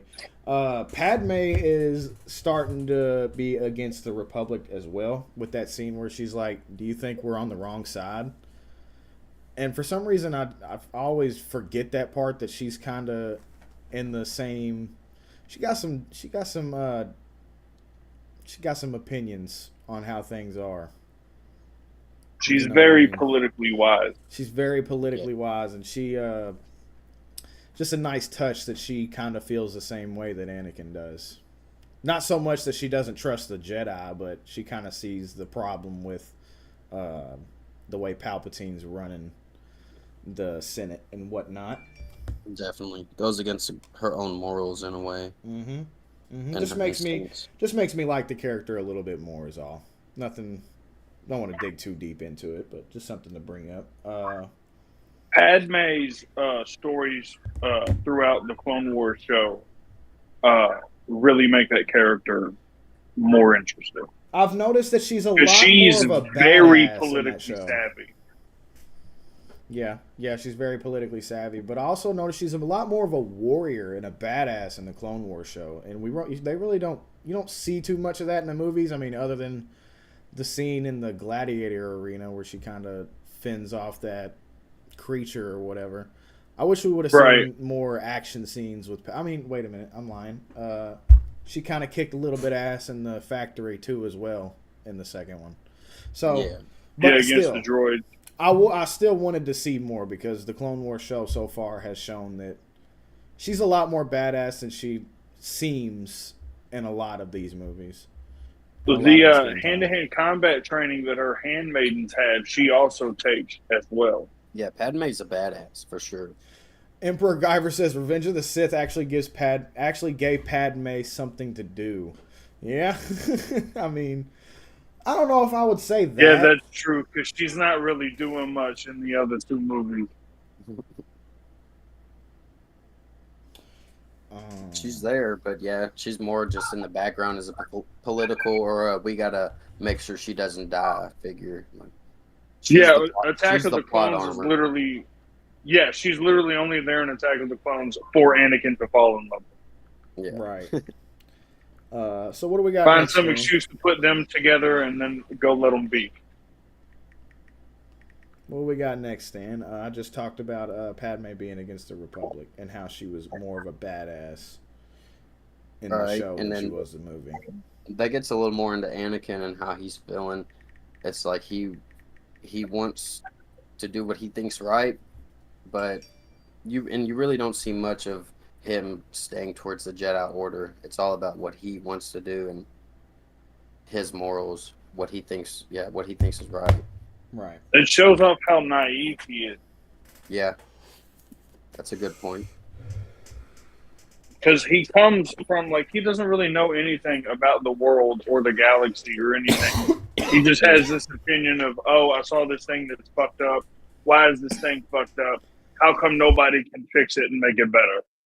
Yeah. In reality, you have billions of people on every planet and thousands of planets in this galaxy. He's just a kid, it's man. an impossible task. He comes from a slave on Tatooine with his mother. He's just a kid. How old is he in Revenge of the Sith? Is it 22? 22? 22. 22. Could y'all imagine being 22 and going through all this shit? I mean, it would fuck y'all up too, right? Oh yeah. I mean, he wasn't even raised. He wasn't even raised as a Jedi. Didn't even really know too much of them. He just knew the weapon they carried, as far as I can remember. And then suddenly, at 9 years old, he's scooped up by one, and his life just switches up. Yeah. They also make sure to let him know at every moment in his life that, he's the chosen one. He's this bad motherfucker. So, he's also arrogant as shit for a 22-year-old. And you got them pumping his head, but at the same time trying to keep him on a chain and keep him tame by downing him and just, like we said, being fucking corrupt dickheads to him. So yeah, it really puts it into perspective to think about it for myself. What would I have done at 22 if I was in this position? I probably would have snapped in the same way. Oh, definitely. Anakin was never. There's only one person. Yeah, there's only one person other than your mother who has actually ever loved you and gave a fuck about you, and now you're having these visions that she's gonna die, and you're 22. Yep. And on top of that, you're supposed to be this prolific, almost messiah-like figure for these people, and you have all these powers. You would literally run through every wall and kill every person standing in your way of saving her. Very true. I know I would. There's no limit to what you would not do to save her. 100%. 100%. That's Mama Dukes. You're certainly not going to listen to the people who've been telling you were wrong this whole time. No, at all. No. Yeah. The scene in the this is something even before I even met you, Stan, and just my own thing. That scene in the theater when they're talking about Darth Plagueis the Wise, I always thought that, man, I kind of want to see some kind of I know there's probably obviously legends or comics about him and whatnot, but I want to see some live action. I want to see a live action Darth Plagueis project. Oh yeah, It's in the novel, and the story Sidious tells is a lie. That's not how he killed him. yeah. Word. And then one thing I think is cool is Plagueis. I don't know much about his species. He's either it's Muun, like moon. He's a Mun. A mun. Okay, yeah.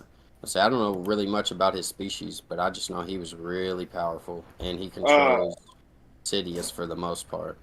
You see another Mun species in the Clone Wars show, but I don't think any in live action. So, They're like banking clan. There's the Mun people that are part of the banking clan, and then there's also the like humans that are part of the banking clan, and that's where Dooku comes from.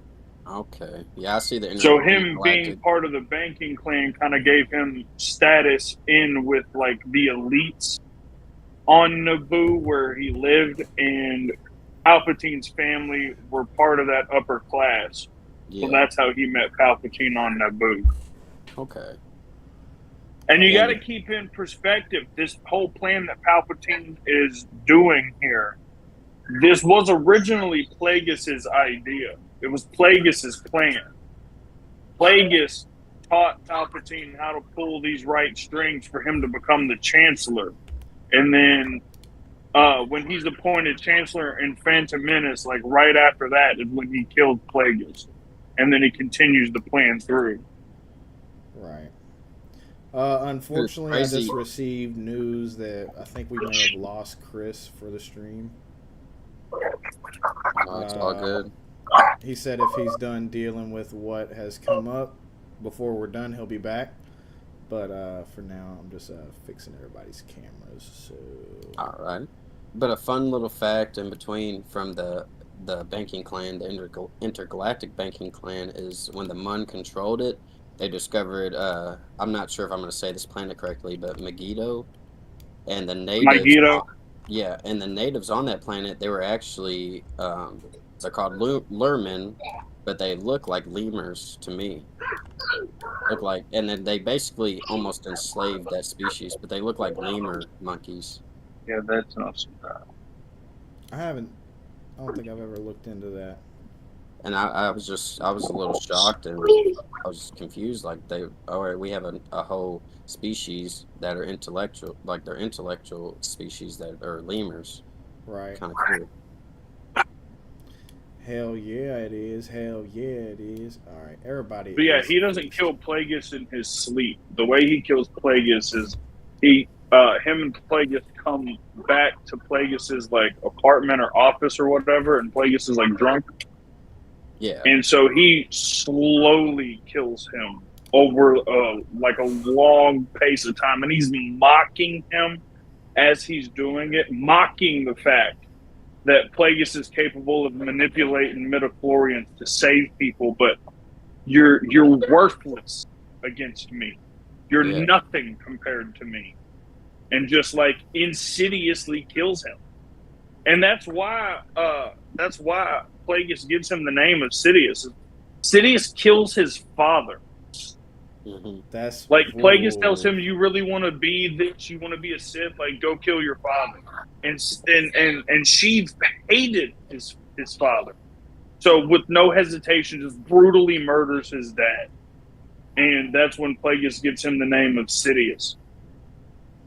I didn't know that. That's kind of cool. See, I would love to see that elaborated on in live action or at least animation in some way. But it has to be rated R. Yeah, yeah. I wonder if there's like a fan film of it somewhere. I bet there is. I bet if I look. I bet you probably could find like a fan-made comic if you look. Yeah. I definitely want to get more into that because I've always thought Darth Plagueis was an interesting character because of the mystery of not even knowing what he looks like or how he, you know what I'm saying, how he moved and whatnot. I want to see it happen. Yeah, Plagueis is the one that like creates this whole plan of like we're literally going from the inside. We're going to take over the entire galaxy. But he knew he needed a human apprentice to do it because the Republic was so like favorable to humans over other non-humanoid species. Had Anakin stayed in the chambers and not showed up right when Mace was about to kill Sidious, do you think he still would have turned eventually into the future, or do you think that that would have? No, you don't think he would have turned? But he's got Sidious talking to him through the Force while he's sitting there in the chamber, reminding him like, "Hey, if they kill me, you can't save her. You can only save her with me." Yeah. And he leaves. There's a theory that the visions that he was having of Padme dying was Sidious's doing. Oh shit! Yeah, I think I've heard that or saw a video. And in Legends, Sidious is a he knows Sith sorcery. So wait a minute. He can manipulate things like dreams or visions. Yeah, he can literally do Sith magic. He's cloaking the way that he presents, like his face and everything. That is a Sith ritual that he's doing constantly. When he's fighting Mace and the wrinkles and everything show up, that's what he actually looks like. That's the dark side has deteriorated his body to that state. He just hides it. So that's not the electricity backfiring on him and deforming him? Okay. No, that's him, like, that caused him to, like, let his guard down or whatever and, like, essentially drop the mask. Yeah, it was like and then he just uses it to his advantage. He tells the Senate, look, like, they left me scarred. Look what they did to me. Yeah. But no, that's actually what he looks like. And that's all the way from Phantom Menace, the first time we see him. Emperor Guyver says Disney doesn't have the balls to do a Plagueis movie. Obviously, because of the rated R-ness. They don't have the balls. I mean, not even a... They would just ruin it. Yeah, they would. Yeah, you're right. They would ruin it. Do I really want it? Now that I'm thinking about it, do I really want that to happen? Nah, no. Not with Disney, but I mean, I would love to see it. Christ in her. What up, Davin? What up, Davin? Welcome to the show. Boy. Welcome to the show.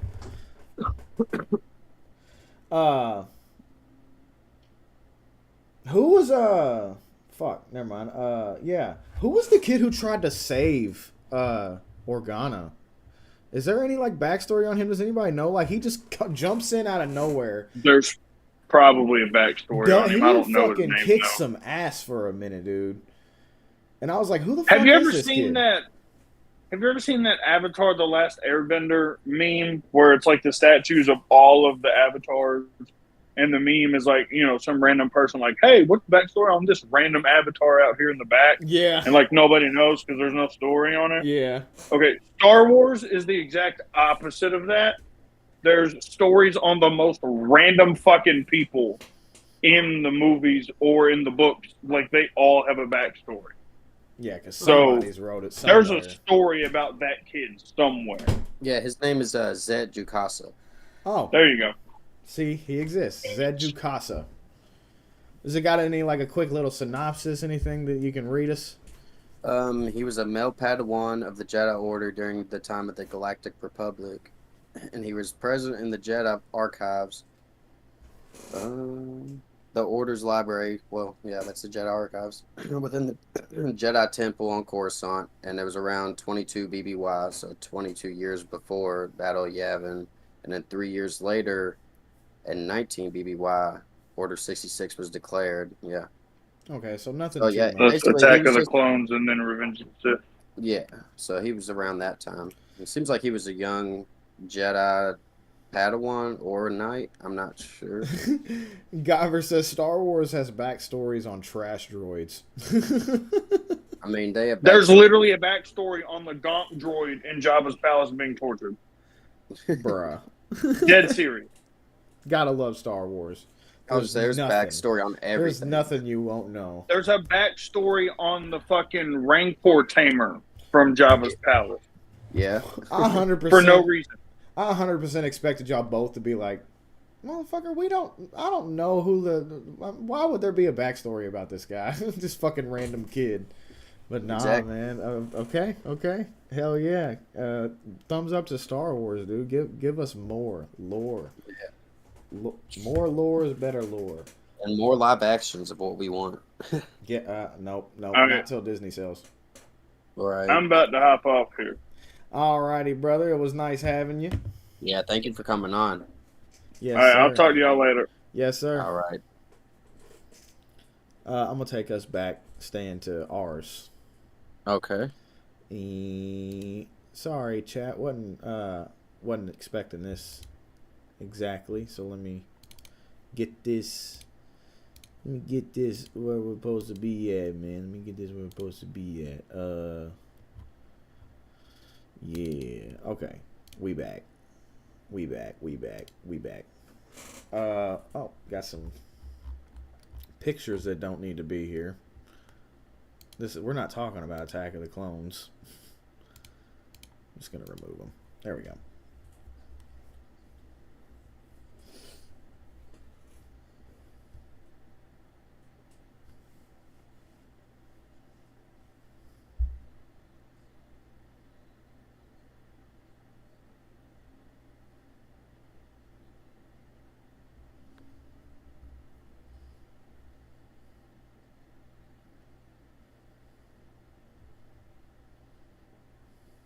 Mm-hmm.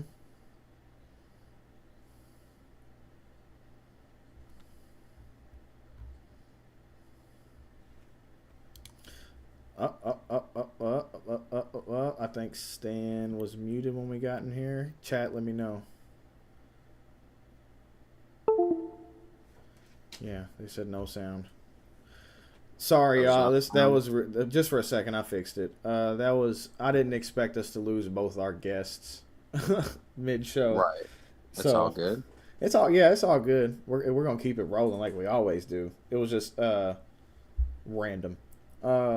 Yeah, Stan, make some noise. So, Yo, yeah, back on what I was saying, like Order 66 being one of the most important or devastating scenes, we lose a lot of Jedi Knights and Masters. In my opinion, the most important scene in the entire series.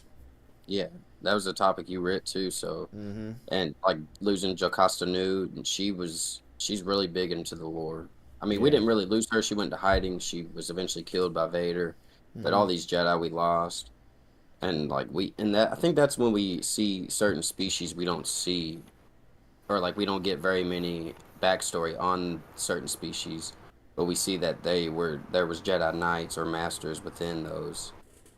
Like the one that kind of looks like Ahsoka, but she's all blue with just two tentacles going down. Right. And then like Plo Koon, she died without a fight. She got shot in the back, and then they kept shooting her dead body. I was like, whoa. And it's like Plo Koon, I don't know what species he was, but he kind of looks like a mixture of a brain and the Predator. Oh, yeah. I know what you're talking about. Yeah, that guy. But like, it's green, right? No, he's more like a brain color, I guess. Like I don't know, but like his eyes are weird, and like he has two little spikes, but he kind of gives me Predator vibes. Oh, okay. Guyver said the rule of two. Right. That's what happens. Order 66 just happened in the middle of our Revenge of the Sith review. Two of our fellow Jedis were destroyed and killed. Yeah. Dang. It's all right because we're right here at the end of it anyway. Yeah.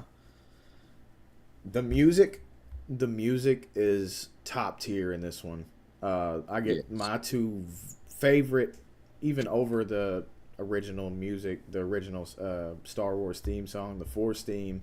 Over those, we get Battle of the Heroes and Anakin's Dark Deeds. Both of those pieces are, I mean, I'll listen to those like just in the headphones. I'll play those, man. Like, they're beautiful. They really are. The soundtrack to Revenge of the Sith, and then like like Burning Crusade and Wrath of the Lich King of WoW. Those are 3 soundtracks I can just listen to while cleaning my room or just, I don't know, working. Yeah. It's just a fun soundtrack. Like everything in Revenge of the Sith is just, it's peak Star Wars to me, man. And I don't see how anyone. I mean, I see how people could disagree, but in my eyes, I don't see how you could disagree with that. I mean, you get the best of everything. You get the dog fights. You get the best lightsaber choreography. You get the best music. You get the best characters, in my opinion. Like this, how can you go wrong with this one? For the time it came out, there's nothing they could have done better. You know, No, they put every single cent that they had for this movie. Yep, George definitely went all in for this one. He definitely went all in for this one, which is, I mean, I'm glad the prequels get their love now. I'm glad they get their love now like they should. But, man, people should have loved them back then. People should have loved them back then. At least they're getting their flowers now. That's all that matters. I mean, watching like 20 years, the sequel trilogy is going to be like, all right, it was okay. Yeah. We love it now. Watch it happen. I'm calling it. I'm calling it. I agree, honestly. Yeah, Yoda's powerful as hell in this one. I wanna bring this up. The Red Guards in the scene where Yoda and Palpatine are about to fight. Yeah. If you remember in The Last Jedi, they kind of play those Red Guards up. Well, I mean, even in other medium too. They play those Red Guards up to be like those guys. Like, you don't fuck with these Red Guards. And that's what kind of makes me mad, because when it happened in The Mandalorian, you know, they were destroyed they were destroyed real quickly by Grogu. But it's just like, okay, so maybe these are supposed to be the strongest like fighters in the galaxy, other than Jedi or Force-sensitive people, other than Mandalorians. Yeah, but they were. Yeah, we get all this, like, these are the toughest dudes or whatever. They're the real tough, and then we always see them get squashed. Except for The Last Jedi. I mean, Kylo Ren and Rey, obviously. That was actually, that was a pretty long fight scene. They had some difficulties with him, but Yoda literally just walks in and they hit the wall. It didn't even sound like they hit the wall too hard, and they're just done for. Yeah. It's like, did he break their neck? What happened? Yeah. What happened? I wanted to see them get up and fight, but what the hell happened?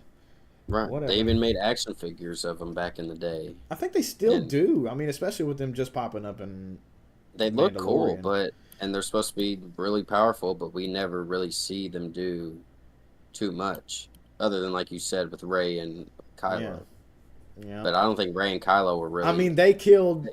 I forget the character's name in Mandalorian. They killed the bigger guy. No, I think that was just the... I think the red ones, they fought Grogu, right?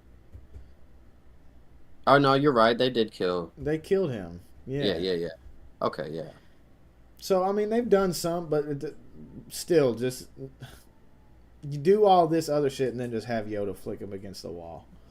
Like, I get it, Yoda's powerful, but it didn't look like... whatever. Emperor Guyver says, not gonna lie, I like things about The Last Jedi. There's things I like about it too, but just as a whole, the story doesn't work. Like, there's little I can nitpick some cool scenes, like Luke projecting himself from fucking planets away and shit, systems away, and fighting Kylo Ren. Cool. The scene with the Red Guards. Cool. Yoda projecting himself as a Force ghost and fucking destroying the tree. Cool. Like, there's cool things in it, but just it doesn't work as a whole is the problem. It doesn't work in the context of what came before or what comes after. That's all. I agree. But there are things that are cool about it. There's things that are cool about all the sequels. I mean, even Rise. There's things in there that I liked. I love Ben Solo. I love, like, the end when he finally fights as a Jedi. That's cool. Like, that was cool. I didn't think that the I Am All the Jedi line was all too cool because they literally copied and pasted the I Am Iron Man scene from Avengers. Yeah. But that's true. Yeah, my point is, There's cool things about the sequels, but overall they just don't work together, is my opinion. Yeah, true. The third act of this movie, also another thing that's peak about Star Wars. This is peak Star Wars. The entire third act of this movie is fucking the best Star Wars you'll ever get. I mean, you got Anakin and Obi fighting. You got Yoda and Dooku fighting. Sidious. Yeah, or Dooku. Why did I say Dooku? I'm thinking of it. You got Yoda and Sidious fighting. And you got Order 66 going on. You got there's just, it's so much going on, and it's all just so cool to look at. I mean, chat, do y'all agree? Do y'all agree that the third act of this one is peak Star Wars? Are we on the same page? Stan, are we on the same page? What do you think? I agree. I love seeing so? Yoda. I love seeing Yoda flip around, fighting. I swear to God. I swear him jumping around fighting is so funny. That was the first time we saw him actually, I think, other than he didn't fight in the first 3. 4, Act 5, and 6. 3 is the most Star Wars to ever Star Wars and Star Wars. But that's the first time we saw Yoda actually use a light. Well, not the first time. We saw him with Dooku. Oh my God. These prequels, we see him fight. I loved it. And then we see Anakin and Obi-Wan. They're both really sad, really hurt. Anakin has hatred in his heart. Obi-Wan's he's basically fighting to stop him. He doesn't want to kill him. He doesn't want anything to happen. He just wants he wants to resolve the issue, and he can. Mm-hmm. Speaking of not fighting to kill him, when Anakin reaches for Obi-Wan, I mean, I don't know if he's reaching in a hate way, like he's trying to still get to him to kill him way, but right there at the end, right before he walks off, Anakin reaches for him. What if Obi-Wan would have took that little armless, legless little thing down there burning? What if he would have took him though? What do you think? Do you think he could have changed Anakin back if he would have nursed him back to health or whatever? And honestly, there's a slim chance he could have, but I feel like at that point they would have. I feel like what Obi-Wan did, leaving him there, is what they would have done if they would have took him and tried to turn him back. They would have just killed him. I don't think they would have put him in a suit. At that point, if it wasn't for Sidious, Anakin would have, he would have been a vegetable, or he would have just died. You think they would have? I mean, I don't think they would have. You think the council would have killed him? Maybe not killed him, but what would they have done with him? Yeah, well, I don't see what they would have definitely done. Not give him limbs. No. Definitely not give him limbs and take the last one he has away from him. I was going to say, at that point, what he did, I mean, Sidious was still going to be, in charge of the galaxy. Anakin killed all the younglings, the Jedi younglings. Yeah, but could Sidious have done most of the shit that he did afterwards without Vader? No, that's a good point. Vader did. I mean, I don't know if this is canon, but Vader did a lot of the Jedi hunting. He got rid of a lot of all that. You know what I mean? He did most, if not all, the physical bidding that Sidious didn't. Mm-hmm. So could Sidious have stayed in power if Vader wouldn't? That's another question to ponder. I didn't even think about that. Yeah, they would have just probably threw Anakin away, and they may have, taken it back over, and it would have been, more throw of a High him away Republic. in some trash droid that has a backstory. Yeah, and then it would have been more of a High Republic era back. Yep. Wouldn't have went to the Galactic Empire or anything. Yep. So, the last thing I have wrote down is Jar Jar gets 0 lines in this one. I know. Ain't that something? I didn't notice that ever watching it until last night. And I saw him at the end. I was like, yeah, it was weird because they completely removed Jar Jar from this one. Yeah, I think because he got so much backlash from when the Phantom Menace first came out. And then Attack of the Clones, he got backlash for him as well. Again, he was like, "All right, people are not buying this character." I was like, at least I was able to give him dialogue and character and some story for the first movie because George and his son made Jar Jar. But yeah, after that, you could just notice immediately. Even fans of Jar Jar, they were like, "What's going? Why is he not talking?" He's not even not talking. He doesn't show up until the end, and he's like in the background at that Senate meeting, if I remember correctly, he doesn't show up to the end. At the meeting when Palpatine is, he I don't think they reveals really himself. show him at all. Yeah, that's it. And in the funeral scene for I Padme, know, man. that's when I noticed when they like we got a close up of him for a couple seconds, and I was like, where the fuck was he this entire time? He just made like a sad face. Yeah, I was like, where the fuck was he? So, yeah, all right. That's Revenge of the Sith. Obviously, y'all know the thoughts. My thoughts on it. Best fucking Star Wars in the damn series. Yeah, and one last point on Revenge of the Sith, since we're talking about the very end, is Yoda giving Obi-Wan one last mission, you know, to go solitude, watch over one of Padme's boy, watch him over, and then he'll teach him how to contact Qui-Gon. Yep. I mean, there's another thing in this movie that you got. You got this is the beginning of the original trilogy. You see it's such a, it all meshes together. That's what I love about Star Wars. It all meshes together so perfectly. I mean, there's no really huge plot holes that I can really think of any of the time. And yeah. No, there's not very many plot holes at all. They got down to the point. Yep. So on a rating system though, out of 10, my friend, what would you give Revenge of the Sith? Out of 10, I'm gonna say like a 7.5. It's up there. We're rating it just in Star Wars, not in all movies of all time, just in Star Wars. Okay, if we're going Star Wars, I give it a 9. Okay. Yeah, it's up there, and that's probably the highest I would give, you know, any Star Wars movie. Okay. I'm gonna give it a 10, man. I'm giving it a 10. I'm giving it a 10.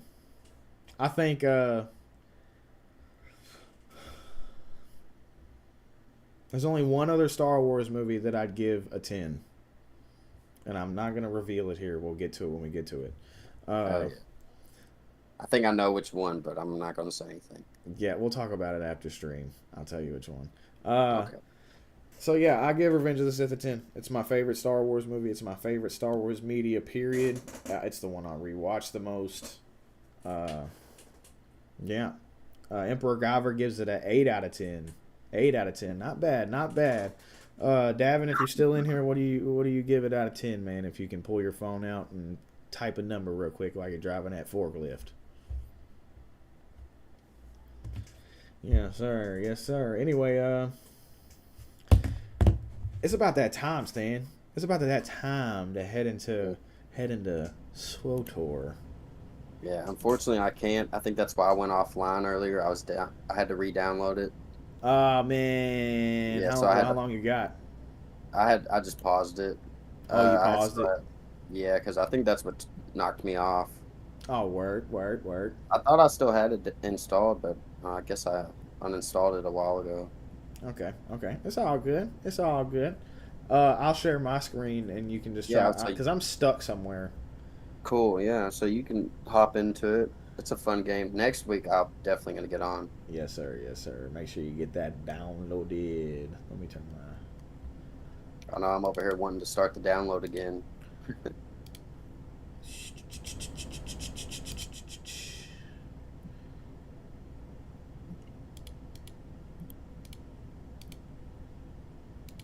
Fuck.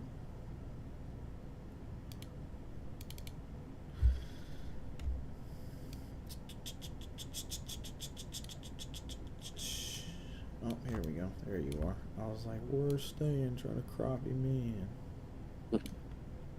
All right.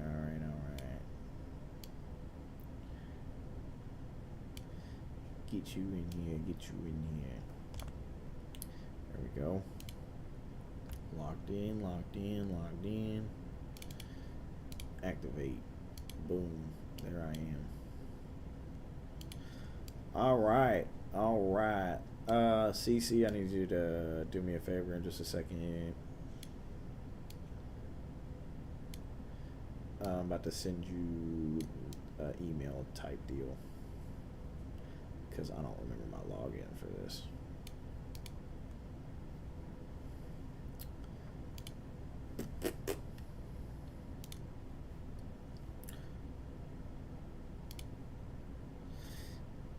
All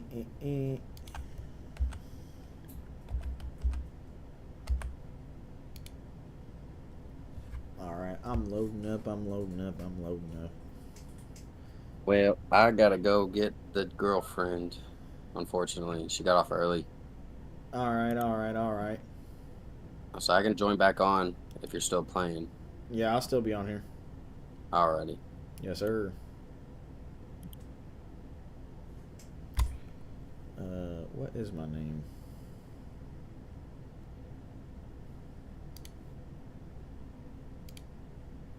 You got look at the emails from that.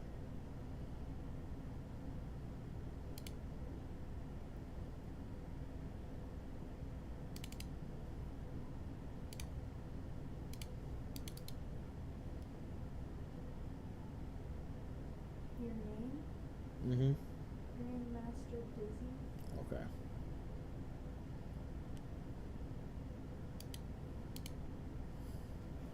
Hello.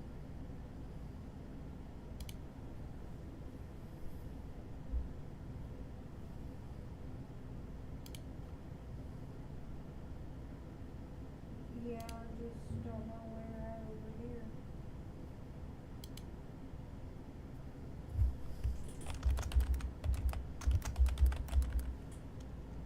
Okay.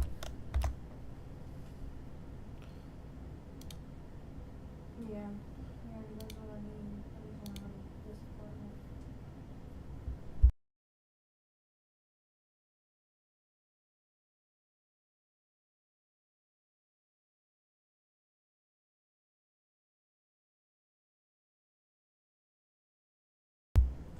All right, I sent you an email.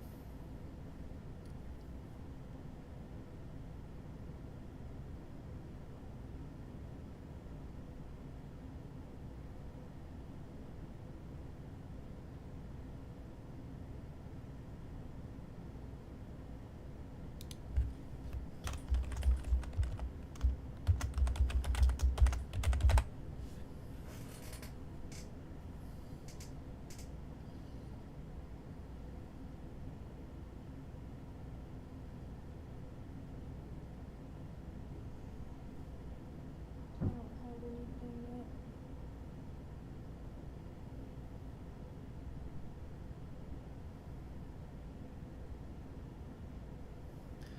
Wah wah.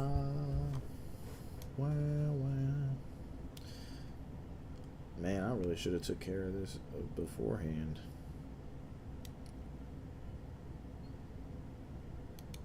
I thought I had remember this account on. I guess not. I'm going to now.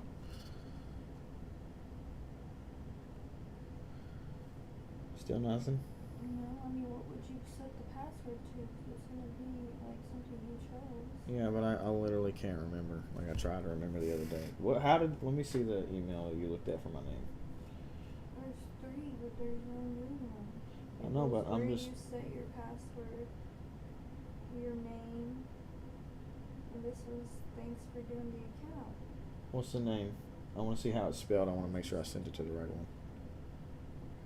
Like what? Yep, I sent it to the right one.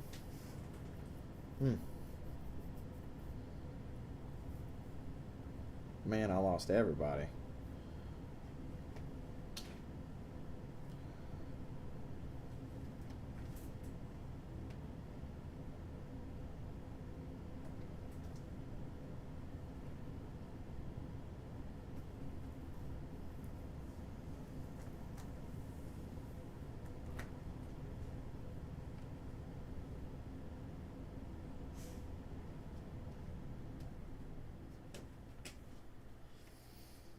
Nothing.